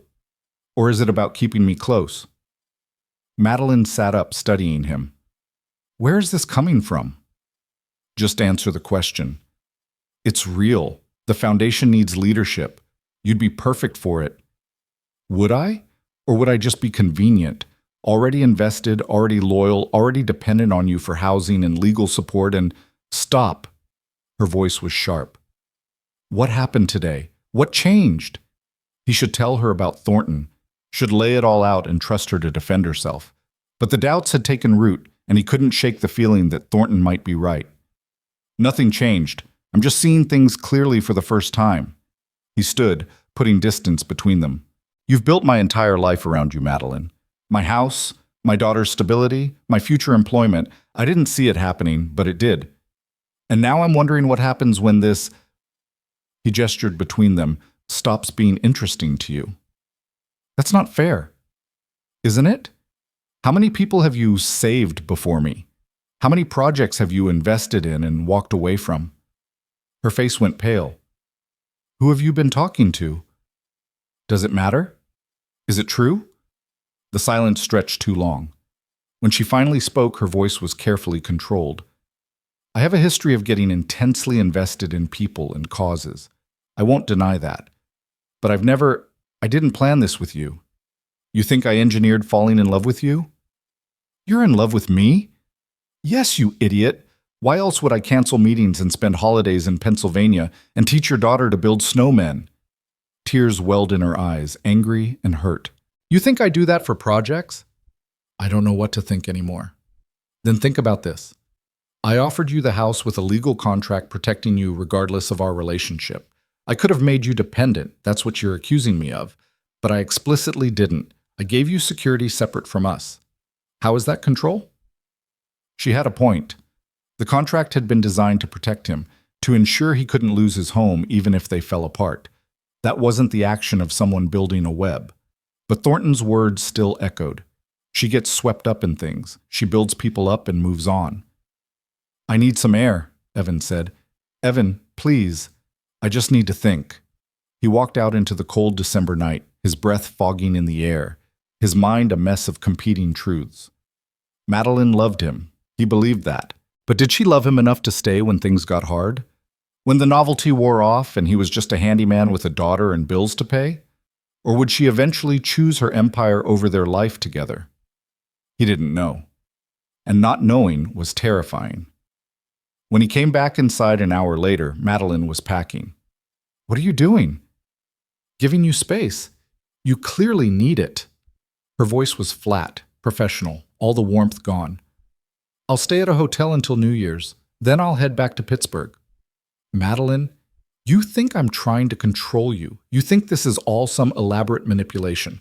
I can't defend myself against accusations like that, Evan. If you don't trust me, we have nothing." "I want to trust you. I'm just scared." "I know. So am I." She zipped her bag, met his eyes. "I've never felt this way about anyone. Never wanted to build a life with someone. Never imagined putting anything above my work. You changed that. You and Emma. And if you think that's not terrifying for me, you're wrong. Then help me understand. Make me see that this is real and not just another pattern you'll grow tired of." "I can't prove the future, Evan. I can only show you the present. And right now, in this present, I choose you. I choose Emma. I choose this complicated, imperfect, beautiful thing we're building." She grabbed her coat. "But you have to choose it too. You have to choose to believe in it. Otherwise, we're both just waiting for it to fail." She left, and the house felt hollow without her. Emma woke the next morning asking where Miss Madeline was, and Evan had no good answer. Gone. Thinking, giving Daddy time to figure things out. "Is she coming back?" "I don't know, baby girl." "But you love her, right? And she loves us?" Out of the mouths of children, simple questions with complicated answers. Or maybe not complicated at all. Maybe it really was that simple. They loved each other, so they should be together. The rest was just fear and doubt and the weight of past hurts making them second-guess something good. Evan called his mother. "I think I'm sabotaging the best thing that's ever happened to me." "Then fix it." "How?" "Stop letting other people's failures dictate your future. Stop looking for reasons it won't work and start fighting for reasons it will. And for heaven's sake, stop being your own worst enemy." Helpful mom. "I'm serious, Evan. You've spent 6 years protecting yourself, protecting Emma, building walls so high nothing could hurt you. Madeline climbed those walls. She's inside. And now you're trying to push her back out because you're terrified of what happens if she stays. That's not courage. That's cowardice." The words stung because they were true. He was scared. Scared of being hurt. Scared of Emma being hurt. Scared of depending on someone who might leave the way his ex-wife had left. But Madeline wasn't his ex. She'd proven that over and over in the past months. She'd shown up, followed through, built something real with them. And he was throwing it away because David Thornton, a bitter ex-boyfriend, had planted seeds of doubt. He called Madeline. She answered on the 4th ring, her voice guarded. "I'm an idiot," he said. "I'm listening." "David Thornton called me. Said things about your history with people, about patterns, about how you'd eventually get bored and move on. And I let it get in my head because I'm scared of this working almost as much as I'm scared of it not working. Because if this is real, if you're really in this for the long haul, then I have to be all in too. And I haven't been all in with anyone since Emma was born." Silence on the other end. Then quietly, "David called you." "Yeah." "And you believed him?" "Not entirely, but enough to question things, enough to hurt you." Evan ran his hand through his hair. "I'm sorry. You didn't deserve that. You've been nothing but honest and generous and present, and I repaid that by accusing you of manipulation. That was wrong. David's an ex who can't let go of our relationship failing, but he's not wrong about everything. I do have a pattern of intense investment followed by moving on. I've done it in business, in friendships, in past relationships. I get swept up in potential and then get frustrated when reality doesn't match what I imagined." She paused. "But this isn't that. What I feel for you isn't a business opportunity or a project to fix. I don't have words for it, Evan. You frustrate me and challenge me and make me want to be better. Emma makes me laugh and reminds me what matters.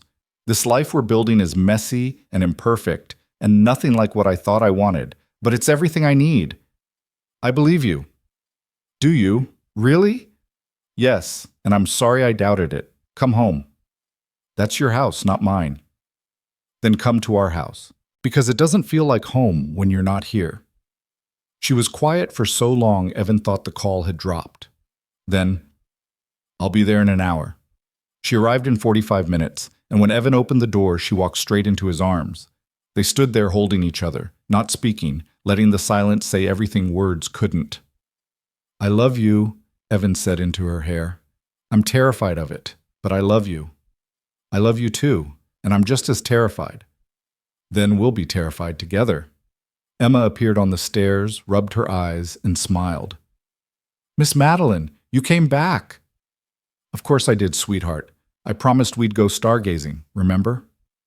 That night, after Emma was asleep, Evan and Madeline stood in the backyard with the telescope, looking at stars neither of them could name. The air was cold and clear, and the sky was full of light that had traveled millions of miles just to reach them. "I'm taking the job," Evan said. "If the offer's still open." "It is, but only if you want it. No pressure." "I want it, not because you offered it, but because it's the right move. For me, for Emma, for all those families who need someone who understands what they're going through." He looked at her. "But we need boundaries. Clear separation between the foundation and us. Professional at work, personal at home. Can you do that?" "I can try. I'm not great at boundaries, but I'll learn." "Then we'll learn together." They kissed under the stars, and for the first time since this whole thing started, Evan felt certain. Not of the future, that was unknowable, but of the choice. He was choosing her. Choosing this complicated, imperfect love. Choosing to believe that sometimes the impossible things were worth reaching for, even if it scared him to death. Spring arrived slowly that year, winter reluctant to release its hold on Pennsylvania. But by late March, the snow had finally melted. Crocuses were pushing through the mud in the backyard, and Evan Brooks was sitting in an office that still didn't quite feel like his. The Brooks Family Fund occupied the third floor of a renovated building in downtown Pittsburgh, close enough to Cross Enterprises that Madeline could walk over during lunch, but far enough that it felt independent. Evan's office had windows overlooking the river, a desk that was too nice, and walls he hadn't yet figured out how to decorate. His assistant, a efficient woman named Patricia, who'd worked in nonprofits for 20 years, kept leaving him notes about meetings and donor calls and operational decisions that still felt surreal. 3 months into the job, he was still adjusting, still learning the language of grant applications and impact metrics and board presentations, still feeling like an imposter every time someone called him Director Brooks. But the work itself felt right. Every application he reviewed was a story he understood intimately. The single mother choosing between rent and groceries, the father working 3 jobs and still falling short, the family one emergency away from homelessness. He knew these people because he'd been these people, and now he had the resources to help them. His phone buzzed. "Madeline." "Lunch? I need to escape this budget meeting before I say something I'll regret." "I have a donor call at 1. I'll have you back by 12:45. Please, save me from my own board." He smiled. Corner Deli, 20 minutes. They'd fallen into this rhythm over the past months, stolen lunches and careful boundaries between professional and personal. At work, Madeline was his boss's boss, head of the corporation that funded the foundation. At home, she was the woman who helped Emma with math homework and fell asleep during movies and burned dinner more often than not. It was complicated. It was imperfect. It was working. The deli was crowded with the lunch rush, but they found a corner table, ordered sandwiches neither of them would finish, and sat in the comfortable silence that came from knowing someone well enough that quiet wasn't awkward. "How's the Morrison application looking?" Madeline asked, picking at her coleslaw. "Single dad, 2 kids, just lost his job. Needs 3 months' rent to avoid eviction while he finds new work." Evan pulled out his phone, showed her the file. "He's perfect for the program. Patricia already drafted approval." "Then why do you look worried?" "Because we got 43 applications this week and can only fund 12. Every file I approve means 3 I reject. People who need help just as badly but won't get it because we don't have unlimited resources. That's the reality of nonprofit work. You save who you can." "I know. Doesn't make it easier." He set down his sandwich. "I've been thinking. The fund's working, but it's reactive. We wait for crises, then intervene. What if we could be proactive? Prevention instead of emergency response." Madeline leaned forward, interested. "What did you have in mind?" Financial literacy programs, job training partnerships, childcare cooperatives where parents help each other instead of paying impossible rates, long-term solutions that address root causes instead of just symptoms. He'd been working on this proposal for weeks, researching models from other cities, running numbers until his eyes crossed. It would require more funding, more staff, more infrastructure, but it could change everything. Write it up, present it to the board next month. They'll think I'm overreaching, 3 months in and I'm already asking for expansion. They'll think you're visionary, which you are. She reached across the table, squeezed his hand. This is why I wanted you for this job, Evan. Not because I was trying to control you or keep you close, because you see possibilities where others see problems. You lead with empathy. That's rare. Her words settled something in his chest, the last lingering doubts from Thornton's poison finally dissolving. This was real. The job, the relationship, the life they were building, all of it was real. His phone rang. Patricia. I'm sorry to interrupt lunch, but we have a situation. The Martinez family, you approved their housing assistance last month? Their landlord is trying to evict them anyway, says the check bounced. Evan's jaw tightened. It didn't bounce. I verified the payment myself. I know, but the landlord's claiming otherwise and filed eviction paperwork. Mrs. Martinez is in the lobby. She's terrified. I'll be there in 10 minutes. He hung up, looked at Madeline. I have to go. Go, I'll handle the check. This is my job. And that landlord is defrauding a family we're trying to help, which makes it my problem too. Her expression hardened into something Evan rarely saw. The CEO who'd built an empire and knew how to wield power. I'll make some calls. By this afternoon, that landlord will wish he'd never heard the name Martinez. She wasn't exaggerating. By 3 o'clock, Marcus Webb had filed legal complaints against the landlord, the housing authority had launched an investigation, and the local news was running a story about predatory rental practices. By 5, the landlord had withdrawn the eviction and issued a public apology. Mrs. Martinez cried in Evan's office, her 2 children clinging to her legs, relief and gratitude pouring out in Spanish and broken English. Evan sat with them, gave the kids coloring books from his drawer, and promised they were safe now. The foundation would make sure of it.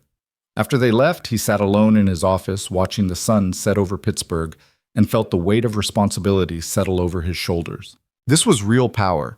Not the ability to make money or close deals, but the capacity to change lives with a phone call. To stand between vulnerable people and the systems trying to crush them. To matter in ways that actually mattered. His phone buzzed. Emma, calling from his mother's house where she went after school on weekdays. Daddy, guess what? I got picked for the lead in the spring play. That's amazing, baby girl. What's the play? The Wizard of Oz. I'm Dorothy. Miss Chen says I'm perfect because I'm good at singing, and I already know how to wear ruby slippers because of Halloween. He could hear her bouncing, practically vibrating with excitement through the phone. I'm so proud of you, Em. Can you come to rehearsals? And can Miss Madeline come to the show, please? We'll both be there, I promise. Pinky promise? Pinky promise. She chattered about the play, about her lines, about the songs she'd have to learn. 7 years old now and growing so fast it made his heart ache. He remembered when she was small enough to fit in one arm, when her whole world was whatever room he was in. Now she had friends and activities and dreams that had nothing to do with him. It was beautiful and terrifying in equal measure. That evening, Madeline came over with Thai food and exhaustion written across her face. Evan was helping Emma practice her lines, reading the scarecrow's parts with exaggerated enthusiasm, while she giggled and corrected his pronunciation. There's no place like home, Emma declared dramatically, clicking her sneakers together. Perfect, Madeline said from the doorway. You're going to be incredible. Emma ran to her, already launching into the full story of auditions and callbacks, and how Sophie was jealous but also happy for her because that's what best friends do. Madeline listened with the kind of attention that made Emma feel like the most important person in the world. Later, after Emma was in bed and they were curled on the couch with wine and silence, Madeline said quietly, I got offered a position in New York. Evan's stomach dropped. What kind of position? CEO of a venture capital firm, massive portfolio, unlimited resources, the kind of opportunity people spend careers working toward. She wasn't looking at him. her gaze fixed on her wine glass. They approached me last week, flew me out for meetings yesterday while you were dealing with the Martinez situation. And you're considering it. I don't know. A year ago, I would have said yes without hesitation. It's everything I've worked for. More influence, more power, more ability to shape markets and industries. She finally met his eyes. But a year ago, I didn't have this. You, Emma. A life that feels like living instead of just achieving. What do you want me to say?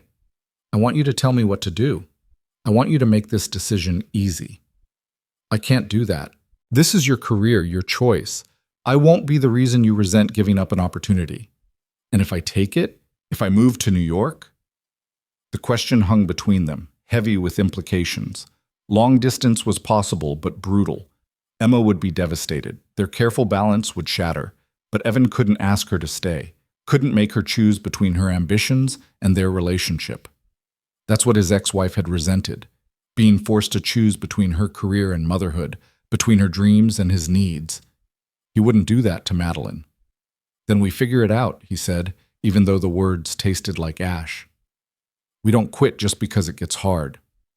You'd do long distance? You'd be okay with me being in New York while you're here with Emma? No, I wouldn't be okay with it at all. I'd hate every minute. He took her hand, but I'd do it anyway because I love you. Because your dreams matter as much as mine. Because I won't be the man who holds you back. Tears welled in her eyes. I don't want to choose between you and my career. Maybe you don't have to. Maybe there's a third option we haven't thought of yet. They sat with that possibility, turning it over, examining it from different angles. Madeline could commute. Evan could move. They could do splits, part-time in New York, part-time here. None of the options were perfect, but perfection was overrated anyway. I need time to think, Madeline said finally. Take all the time you need. I'm not going anywhere.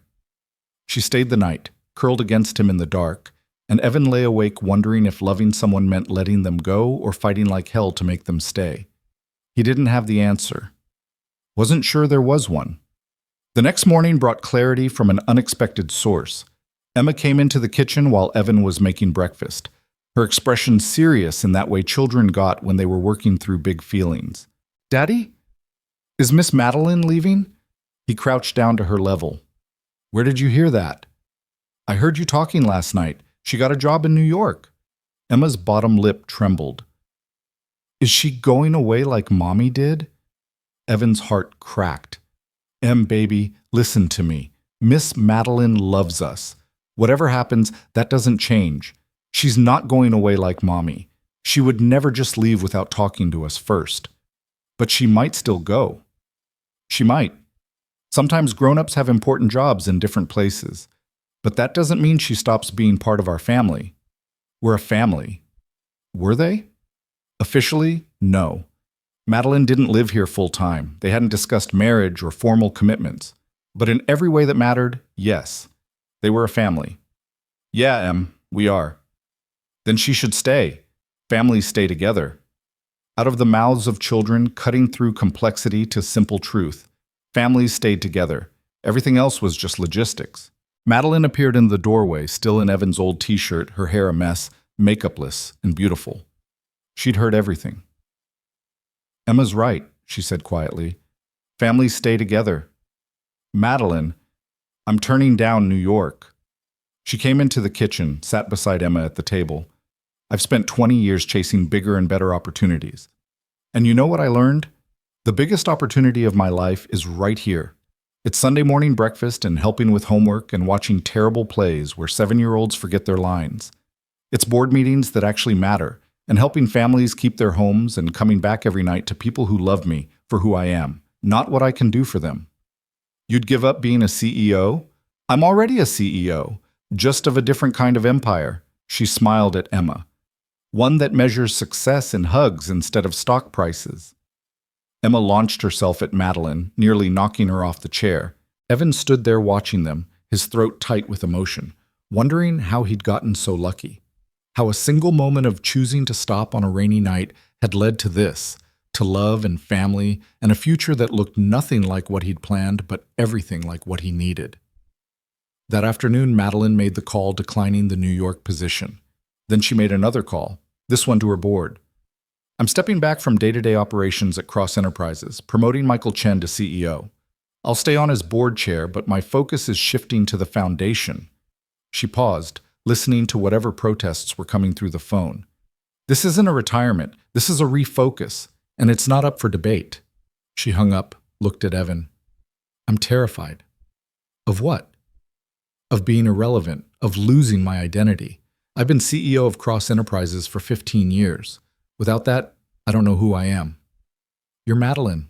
You're the woman who survived a car crash and turned it into an opportunity to help thousands of people. You're the person Emma trusts and my mother actually likes. You're someone who laughs at terrible jokes and cries during animated movies and makes the world better just by being in it. He pulled her close. That's who you are.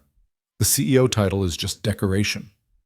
Spring turned to summer, and life found its new rhythm. Madeline transitioned out of Cross Enterprises, handed over responsibilities, and discovered she didn't miss the endless meetings or corporate politics. She threw herself into the foundation with the same intensity she'd brought to business. But now the metrics that mattered were families housed and children fed, and futures changed. She and Evan expanded the foundation's programming, launched the proactive initiatives he'd proposed, built partnerships with schools and community organizations. The Brooks Family Fund became a model other cities studied and replicated. National media covered their approach. Evan gave interviews that made him profoundly uncomfortable but helped spread the message. Through it all, they built a life. Madeline moved into the house officially, her designer clothes crowding Evan's closet, her expensive coffee maker taking over counter space, her presence filling rooms that had been too empty. Emma thrived, secure in the knowledge that her family was solid and permanent. Janet stopped giving Madeline suspicious looks and started inviting her to church socials. In July, on a Saturday afternoon while Emma was at Sophie's house, Evan took Madeline to the creek where he'd pulled her from the burning car almost a year ago. The water was low, peaceful, nothing like the raging flood that had nearly killed her. "Why are we here?" she asked.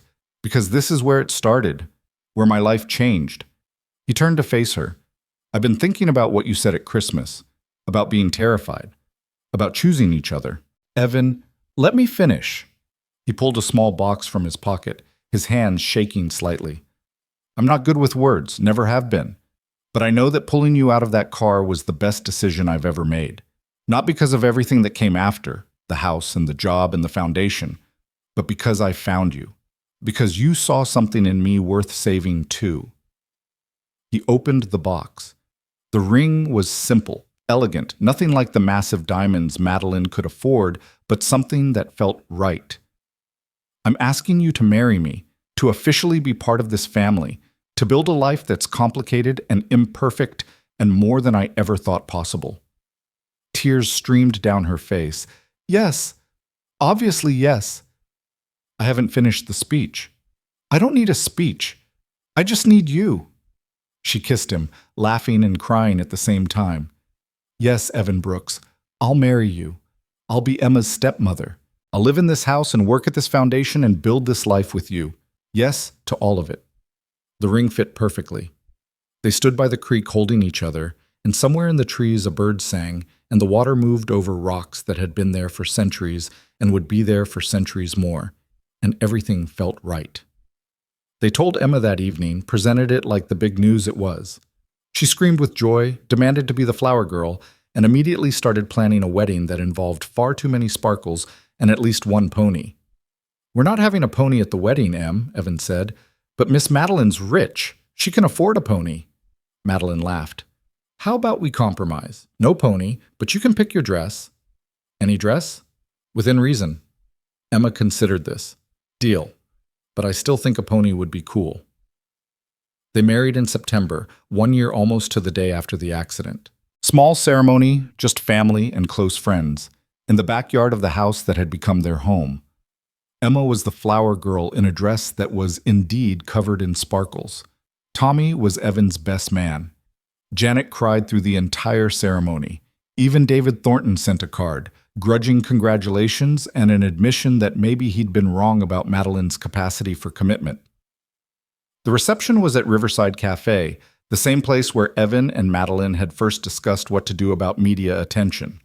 Tommy gave a speech about Evan being too stubborn for his own good, but finally finding someone stubborn enough to match. Madeline's COO talked about watching her transform from a workaholic into someone who actually took vacations and knew her neighbors' names. Emma gave a speech too, 7 years old and fearless, talking about how Miss Madeline was now Mommy Madeline and how they were a real family now, officially, and how love was the best thing ever. There wasn't a dry eye in the room. That night, after the reception ended and Emma was asleep at Janet's house giving them one night alone, Evan and Madeline stood on their porch looking at stars. "No regrets?" he asked. "About marrying you? Not even close." She leaned into him. "About leaving Cross Enterprises? Sometimes. About turning down New York? Never." "What if you get bored? What if saving struggling families isn't exciting enough long term? Then we'll figure something else out. Start another foundation. Travel. Foster kids. I don't know what the future holds, Evan, but I know I want to face it with you. Even the boring parts? Especially the boring parts. The boring parts are what make life worth living." They went inside to their house, their life, their future. And if it wasn't perfect, if money was sometimes tight and work was sometimes stressful, and Emma sometimes tested boundaries the way 7-year-olds did, it was real. It was theirs. It was enough. The years that followed brought changes and challenges. The Brooks Family Fund expanded to 5 cities, helping thousands of families annually. Emma grew up with 2 parents who loved her fiercely and showed up consistently. Madeline learned to cook, not well, but competently, and Evan learned to navigate nonprofit politics. They fostered 2 kids for 6 months, teenagers who needed stability, and found it in their chaotic, loving home. They bought a cabin in the mountains for weekend escapes. They fought and made up and learned each other's patterns and triggers. They built a life that looked nothing like what either had planned, but everything like what they needed. On a rainy Thursday in late October, 10 years after the accident, Evan was at the foundation office when Patricia buzzed his intercom. "Director Brooks? There's someone here to see you. Says it's personal." "Send them in." The woman who entered was in her mid-30s, nervous, clutching a folder. "Mr. Brooks? I'm Sarah Mitchell. I received assistance from the Brooks Family Fund 8 years ago. You probably don't remember. You'd only been director for a few months." Evan did remember. Single mother, 3 kids, facing eviction after losing her job. The fund had covered 3 months' rent while she found new employment. "I remember you. How are you doing?" "I'm doing great. I found a good job, kept my apartment, got promoted twice. My kids are thriving." She opened the folder, pulled out a check. "I wanted to pay you back. Not because I have to. I know the fund doesn't require repayment, but because you gave me a chance when I had nothing. You believed in me. And now I want to help someone else the way you helped me." The check was for $5,000. Not a fortune, but significant for someone who'd been on the edge of homelessness 8 years ago. "Sarah, you don't have to do this." "I know, but I want to. Because what you taught me is that help isn't charity, it's investment. You invested in me and my family. Now I'm investing in someone else's family. That's how this works, right? We lift each other up." Evan took the check, his throat tight. "This will help a lot of people." "Good. That's what it's for." She stood to leave, paused at the door. "You changed my life, Mr. Brooks. I just wanted you to know that. Whatever you're doing here, it matters, more than you probably realize." After she left, Evan sat alone in his office holding that check and thinking about circles, how one choice on a rainy night had rippled outward in ways he couldn't have predicted, how pulling Madeline from that car had led to a foundation that had helped thousands of families, including Sarah Mitchell, who was now helping others in turn, how kindness multiplied when you gave it space to grow. That evening, he told Madeline about Sarah's visit. They were in the kitchen making dinner together, Evan cooking, Madeline chopping vegetables with improved but still questionable knife skills, while Emma did homework at the table. "That's beautiful," Madeline said. "That's exactly what we hoped would happen. Creating a cycle of support instead of dependency." She called it investment, said we invested in her. We did. And she's paying dividends better than any stock portfolio. Madeline smiled. "You should write about this. Share her story. It's exactly the kind of thing donors need to hear." "Maybe." I'm still not great at the public speaking thing. You're better than you think. Emma, what do you say? Should Daddy tell people about the foundation's work? Emma looked up from her math homework, a teenager now, all long limbs and attitude, but still their little girl. Dad's pretty good at the inspiration stuff, even if it embarrasses me sometimes. Everything I do embarrasses you lately, Evan said. That's my job. Teenager rules. They ate dinner together, the three of them plus Tommy and Anna, who'd stopped by with wine and gossip about neighborhood drama. Normal evening, nothing special, just life happening in the ordinary ways that made ordinary days extraordinary. Later, after everyone had left and Emma was in her room doing teenager things on her phone, Evan and Madeline sat on the porch like they had 1,000 times before. Do you ever think about that night? Madeline asked. The accident? Sometimes, usually when it rains. I think about it constantly, about how close I came to dying, about how you chose to stop when you didn't have to. She took his hand. About how one moment can change everything. Changed me too. Before that night, I was just surviving, working, raising Em, getting through days. I wasn't living. And now? Now I'm living, really living, because of you. No, because of you.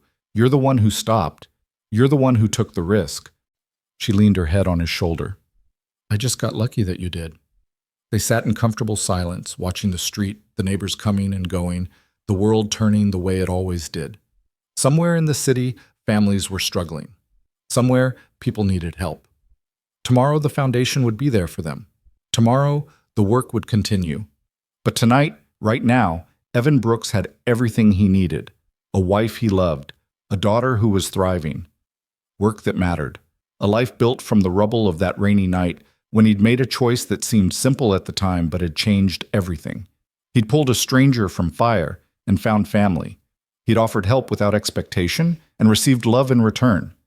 He'd proven that ordinary people doing ordinary things could change the world, one choice, one moment, one act of kindness at a time. And in the end, that was enough. More than enough. It was everything. The rain started around midnight, gentle and steady, and Evan lay in bed listening to it with Madeline curled beside him and thought about storms, about how they destroyed and renewed, about how the worst night of Madeline's life had become the catalyst for the best parts of both their lives, about how sometimes the things that nearly break us are the things that finally make us whole. He pulled her closer, breathed in the scent of her shampoo, and felt gratitude so profound it ached. For this moment, for this woman, for the choice he'd made on a flooded road when stopping seemed crazy and driving past seemed safer. He'd chosen to stop, and in stopping, he'd found everything he didn't know he'd been searching for. Somewhere in the house, Emma's phone chimed with a notification. Outside, the rain fell steadily, washing the world clean. Tomorrow would bring new challenges, new families needing help, new choices to make. But tonight, Evan Brooks slept peacefully in his home with his family. A man who'd learned that the most powerful thing you could do wasn't pulling someone from fire.